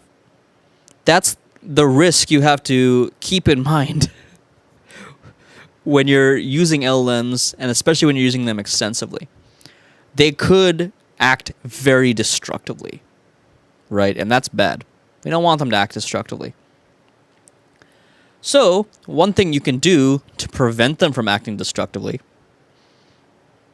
is to set certain barriers, permissions, sandboxing, whatever it is, to keep your LLM from being able to do these destructive operations. You restrict these things ahead of time. You say, hey, Mr. LLM, you're only allowed to modify the files in this folder for your project. That's a little too restrictive. I'll get into that in a bit. But like, that's the idea.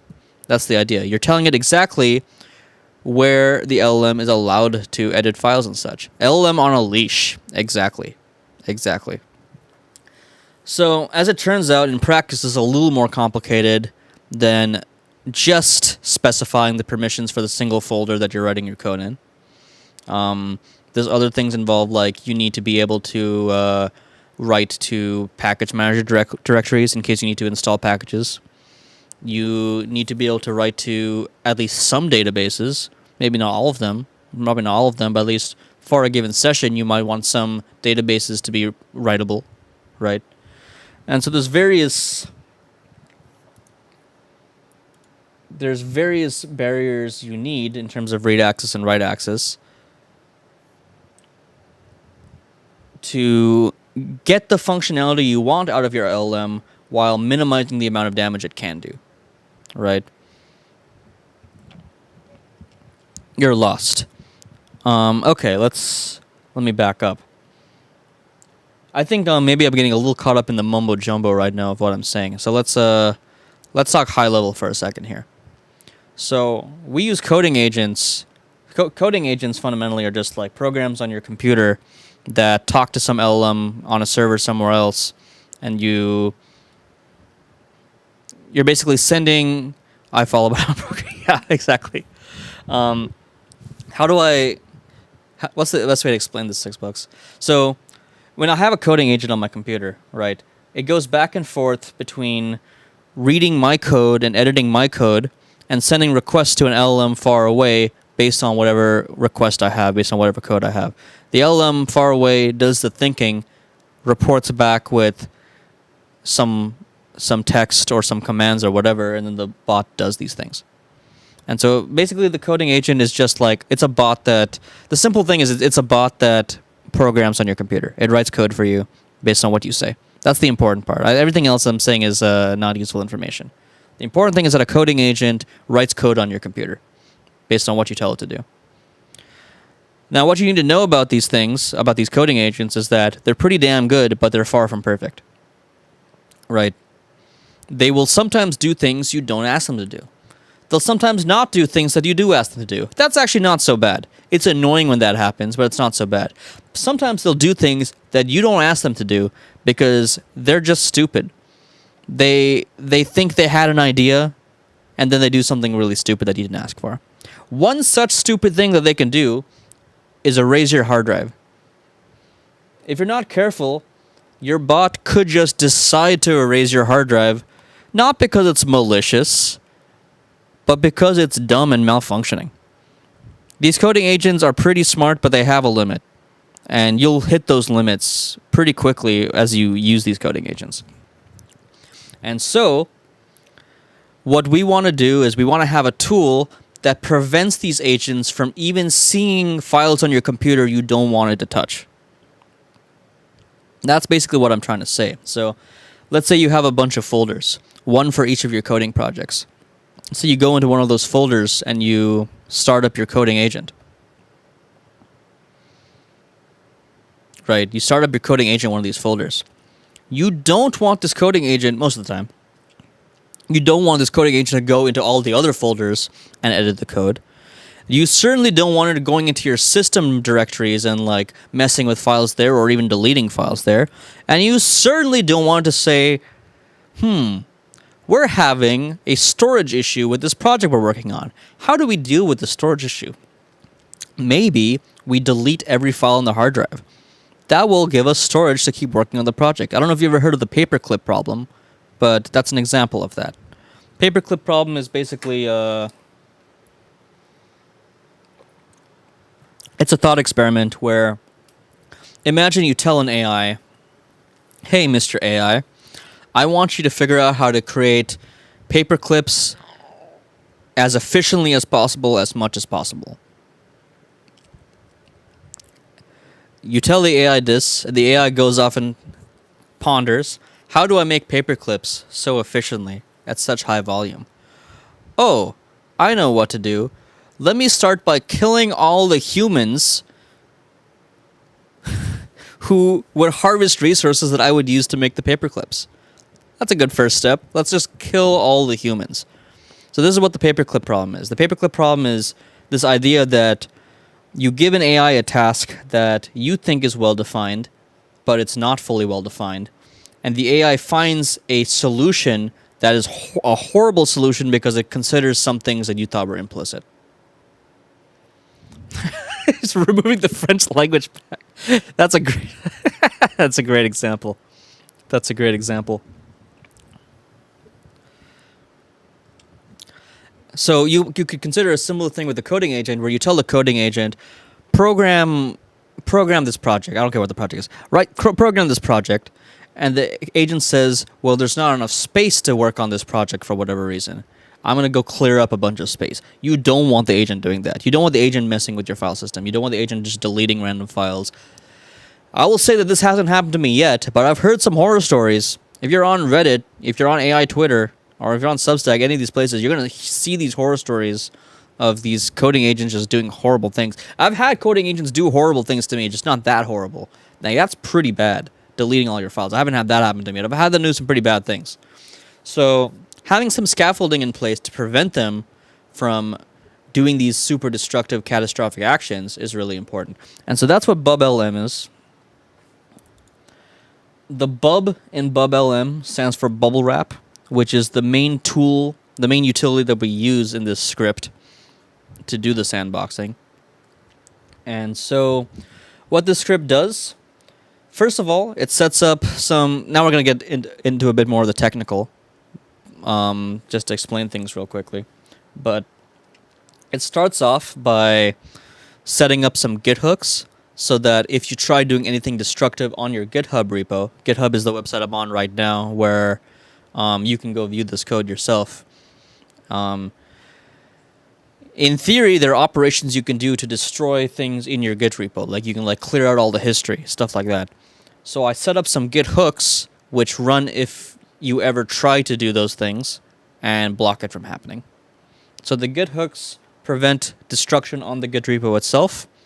And then BWrap, bubble wrap, is used to run the LLM itself. And then the LLM is run within this bubble wrap. And now if you try to tell this agent to go delete files in a random spot on your computer, it simply is not able to do it. It simply does not have the permissions granted by the system to be able to do it. In addition, in theory, BubLM, do I pronounce it BubLM or BubLM? I don't know.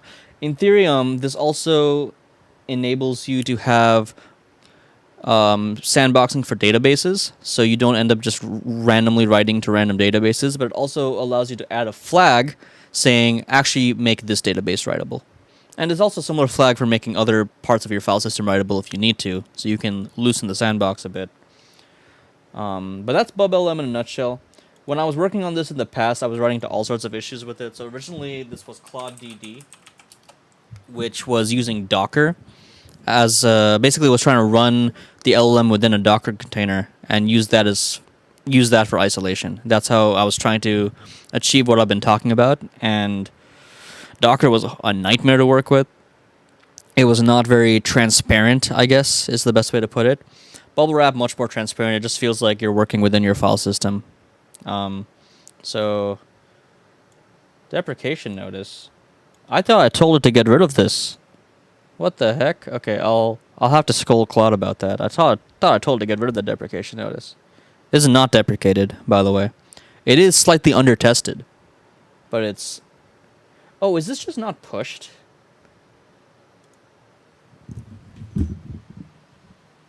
Is this just not pushed?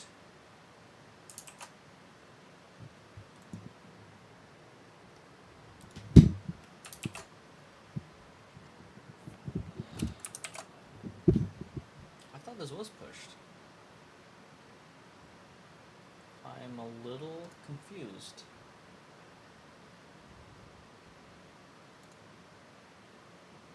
That's the wrong one. That's the wrong one. That's the wrong one. Did I close this out? Ah, here we go.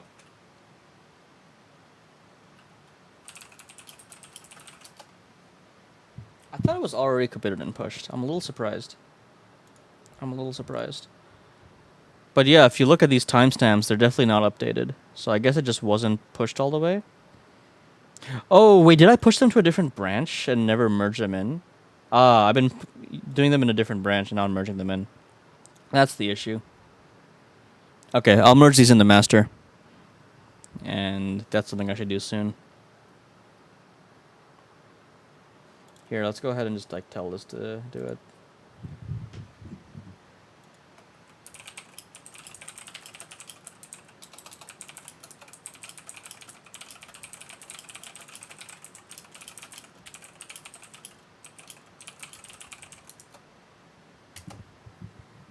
That should fix things. So yeah, that's BubLM.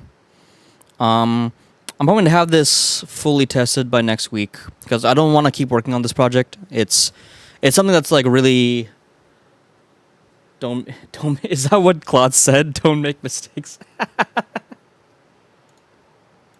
That's pretty funny. Did it just ignore me?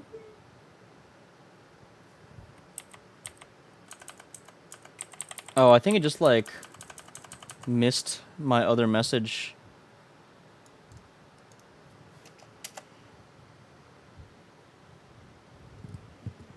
That's the joke I've seen people use. Dude, I've definitely said stuff like that. Usually it's not don't make mistakes. Usually what I find much better is to tell it to revise over and over looking for mistakes. That's what I usually tell it to do. Don't make mistakes. It's not something I've really had success with. I have told it don't hallucinate. I have told it that. But I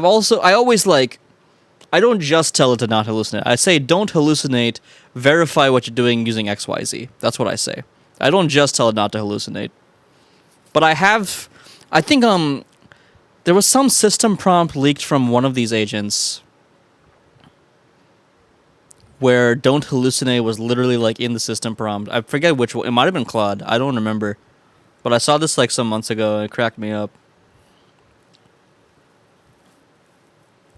Yes, AI definitely can hallucinate. Humans also hallucinate, by the way. Bro, I hate these Kick bots. Why am I even streaming on Kick? People show up on Twitch, people show up on YouTube. No one ever shows up on Kick except these bots. I hate these bots. Maybe I'll just stop streaming on Kick. Alright, did it not make mistakes this time? Alright, cool. Now we're up to date here. And our disclaimer's up to date. Use at your own risk. Definitely use at your own risk. I have not thoroughly tested this thing to see if it works. I have somewhat tested it, and in my somewhat experience, it works. But there's more testing that can be done. Use at your own risk. Also, I've only tested it on my system. My system is WSL on Windows 10. I have not tested it on Ubuntu. I have not tested it on OS X. I know we humans hallucinate. If we didn't, I'd be living a very, very sad life because I use my imagination all the time. Oh, but hang on.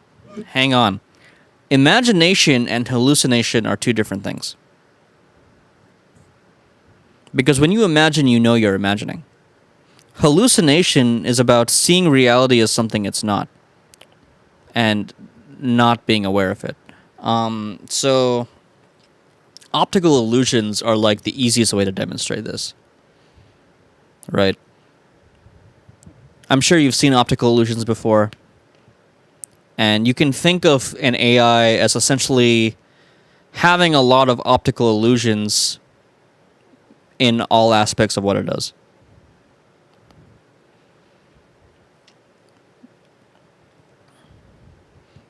Some illusions are less destructive than others.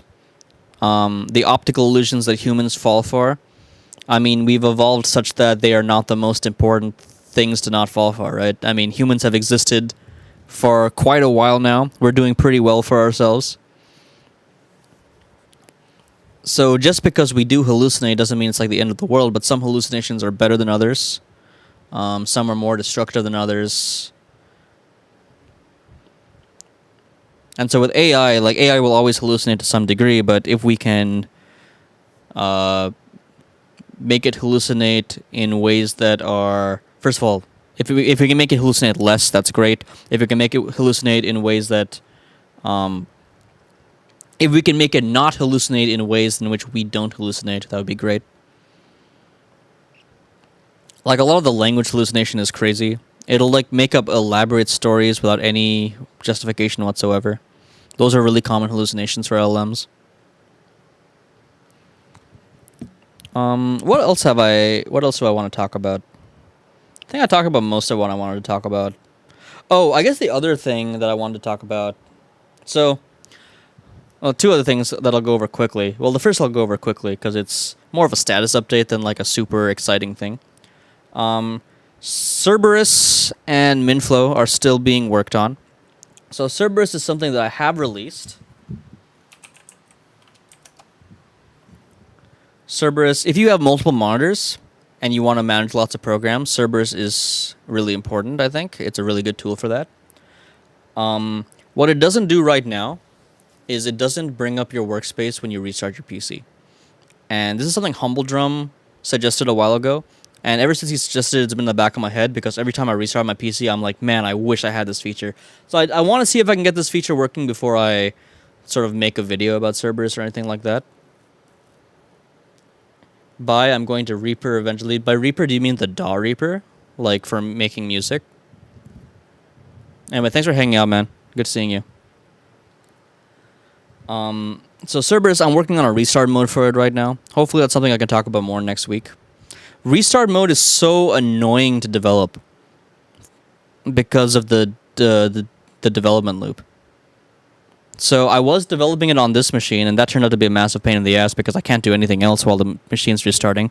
I've transferred Cerberus over to my laptop, and now I'm doing the restart feature development on my laptop, but it's still pretty slow. Definitely a lot slower than most dev test loops that we've been working with.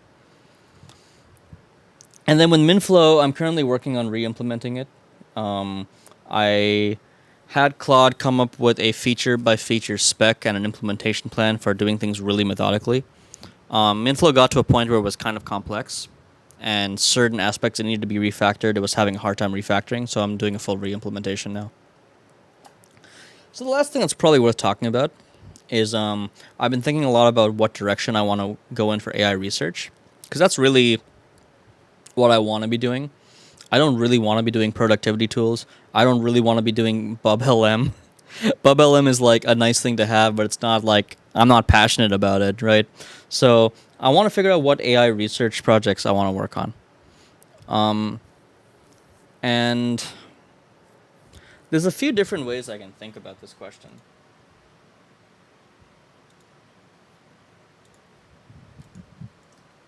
When I ask myself what AI research question I want to work on or what problems I want to work on, we can ask what AI research, meaning what exactly? Meaning doing science, meaning coming up with new approaches for solving problems that are not solved yet. That's what I mean by research. But in terms of like which domains, that's an interesting question. So what questions in AI are important? There's a few ways I can think about this. Usually the way I think about this is what questions in AI need to be answered to have AGI.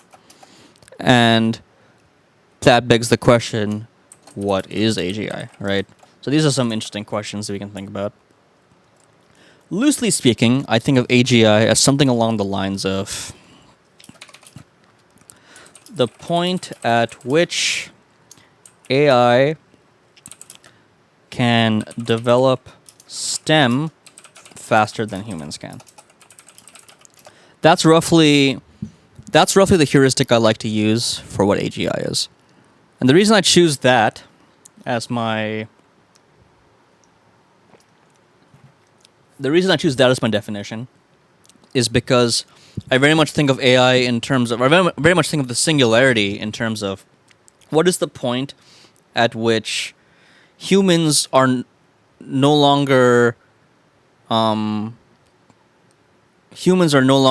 important step outside of defining problems. So that's a poor way of phrasing it. I think of the singularity as the point at which AI takes over, and humans are no longer needed in the loop.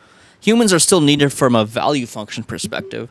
Like someone's got to tell the AI what's worth working on or what the utility function is. But presumably, there's some hypothetical future where the actual work can just be done faster by the AI than by the human. And we would want to see this extend to all aspects of STEM. So we want to see it executing the scientific method appropriately. We want to see it building things that solve problems more efficiently than humans can, faster than humans can build them. We want to see it doing deep math deeper than humans can do, right? So that's what I think of as what AGI is. And so there's a few angles that I can look at that from, right?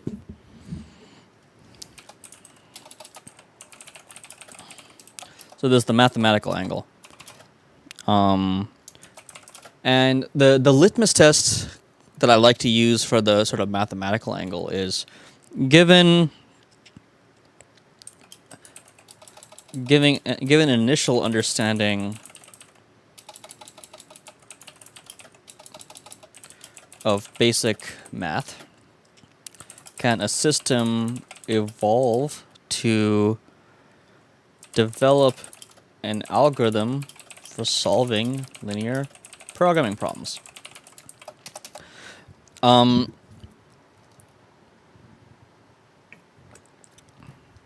like this formulation for a few reasons. One is that linear programming is really well understood by humans. It's really well understood by humans, and it's very impossible to do with current machine learning techniques. Linear programming is not an end-to-end differentiable process, and it's a process that's very difficult to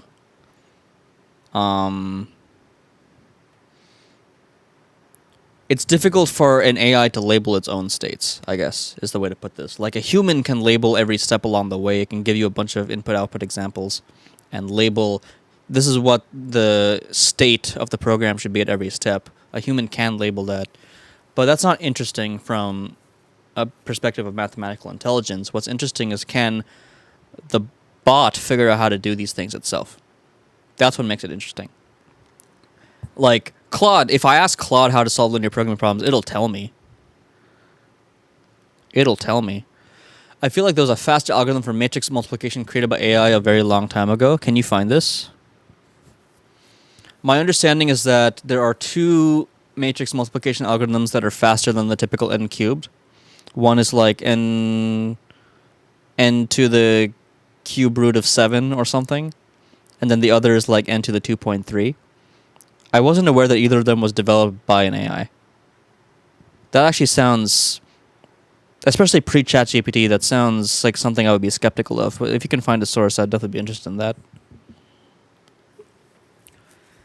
So linear programming is relatively simple from a human perspective, but it requires a lot of composition for the AI to do from first principles. And so I think that makes it a pretty interesting problem here. It's a really good example of like a problem that is difficult to do just end-to-end differentiable. There's the scientific angle, which is, can a bot use the scientific method to accurately develop truth about the about our environment? There's the self-improving angle. We'll call it the evolutionary angle, I guess. Can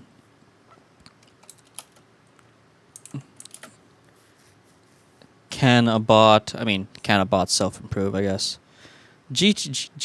I think GPT was before that. I mean, Transformers were 2019.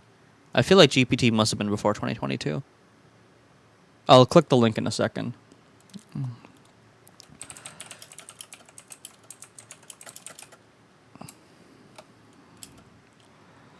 Can a bot update its own code for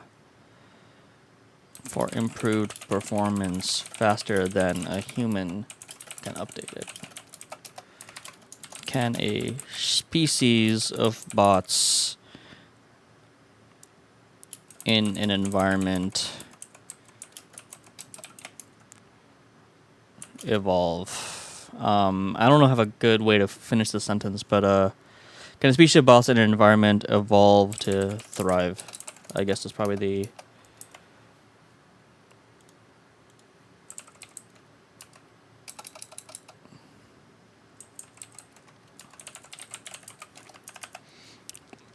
And then there's the practical angle, which is, can a bot do my dishes? That's the practical angle. And I wouldn't really consider this a solid indication of AGI, but I would say that it is the most motivating problem in terms of like what's currently lacking in our understanding of AI. Because I was thinking about this week, which was if I want to use AI to improve my own life, what are the things that I want AI to do that I hate doing? Yeah, it's just chores. I hate chores. I hate doing dishes. I hate doing laundry. I hate vacuuming. I hate cleaning the toilet. All these things. I want a robot to do these things instead. Right? That's a very practical issue with AI right now that is far from being solved. And so I may end up focusing on this space. The problem from my perspective is that I don't have hardware access, so I would be working entirely in simulations. And a lot of the problem with the robotics field is that things that work in simulations fail in reality. So I don't know how I'm going to approach that yet. But it turns out that like one of the big issues with these bots, with like real life robots, is physical scene understanding. They're good at like identifying objects, things like that, but they are bad at having an intuition for the physics that takes place. So things like robots are really bad at folding clothes. Robots are really bad at like picking up a bag that might be like unwieldy or like have weird balance issues. Like they can stack boxes, they can do that, but they have harder time with some of these other things. So these are all angles I'm thinking about in terms of how I want to approach research. I don't know exactly what problem I'm going to focus on yet, but these are just things on my mind. I'm going to look at this link you sent, $6.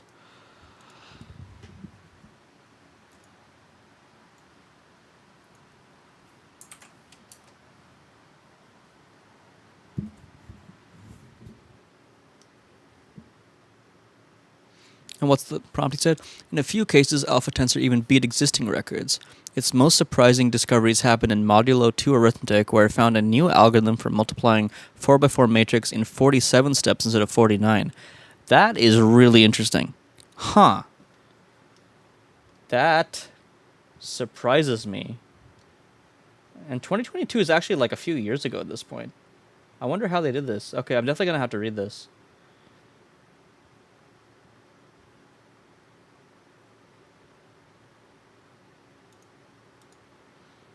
Does the algorithm scale?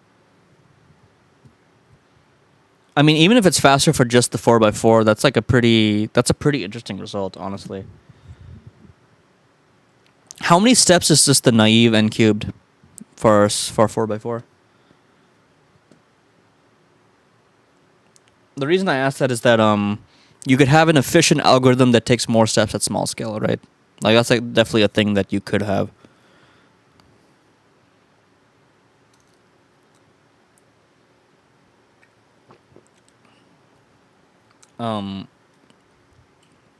Even if you combine algorithms such that you're taking the most efficient one at each scale that adds an extra op, it basically played itself in matrix multiplication, like it gamified it somehow. The Google AI that plays Go and chess is what figured out how to do this matrix multiplication. But wait, there's got to be more to the story. There's got to be more to the story because the number of steps you can take at each state is way less defined when you just have a matrix of numbers. There's got to be more to this story. I gotta go soon, so I don't know if I can like read this article right now, but okay. I am not gonna read this article right now. It's very long, but I am gonna read it, and I will get back to you on it because that's a very interesting result. I'm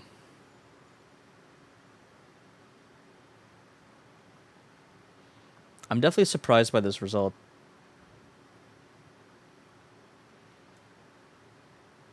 I don't even fully know how Strawson's works. I just know Strawson's exists, but I don't actually know what the algorithm is. So they started with a deep learning algorithm descended from AlphaGo. Man, that could mean anything. Do we have the paper for this? Is the actual paper linked anywhere?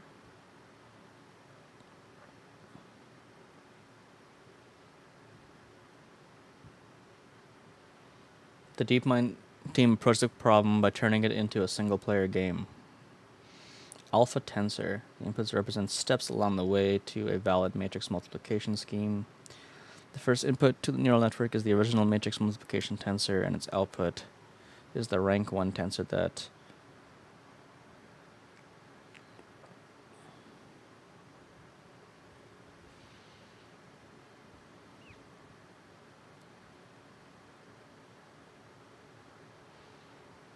Can they prove that this takes 47 steps max no matter what the values are?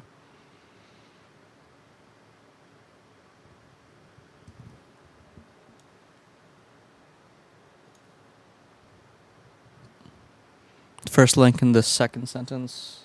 Ah. Of course it's fucking Nature. Is this gonna... Oh, I can read it. Did Nature get rid of their paywall? I actually vaguely recall this now, that at some point Nature got rid of their paywall. Alright, this is very fascinating. I will read this. Thank you for linking the $6. I appreciate it. I had another article pulled up. Oh, you got lucky? Okay, cool. Cool. Alright, folks. I think that's pretty much all I had to talk about today. I'm definitely going to check out this paper. Thank you for linking it, $6. Next week, I'm hoping to have some updates for both BubLM and Cerberus, as well as some idea of where I'm going research-wise. I think this week was a kind of a wake-up call for me in terms of I have a habit of increasing the number of projects I work on too much and not working on the things that I think are most core. Like I don't MVP my life, I guess.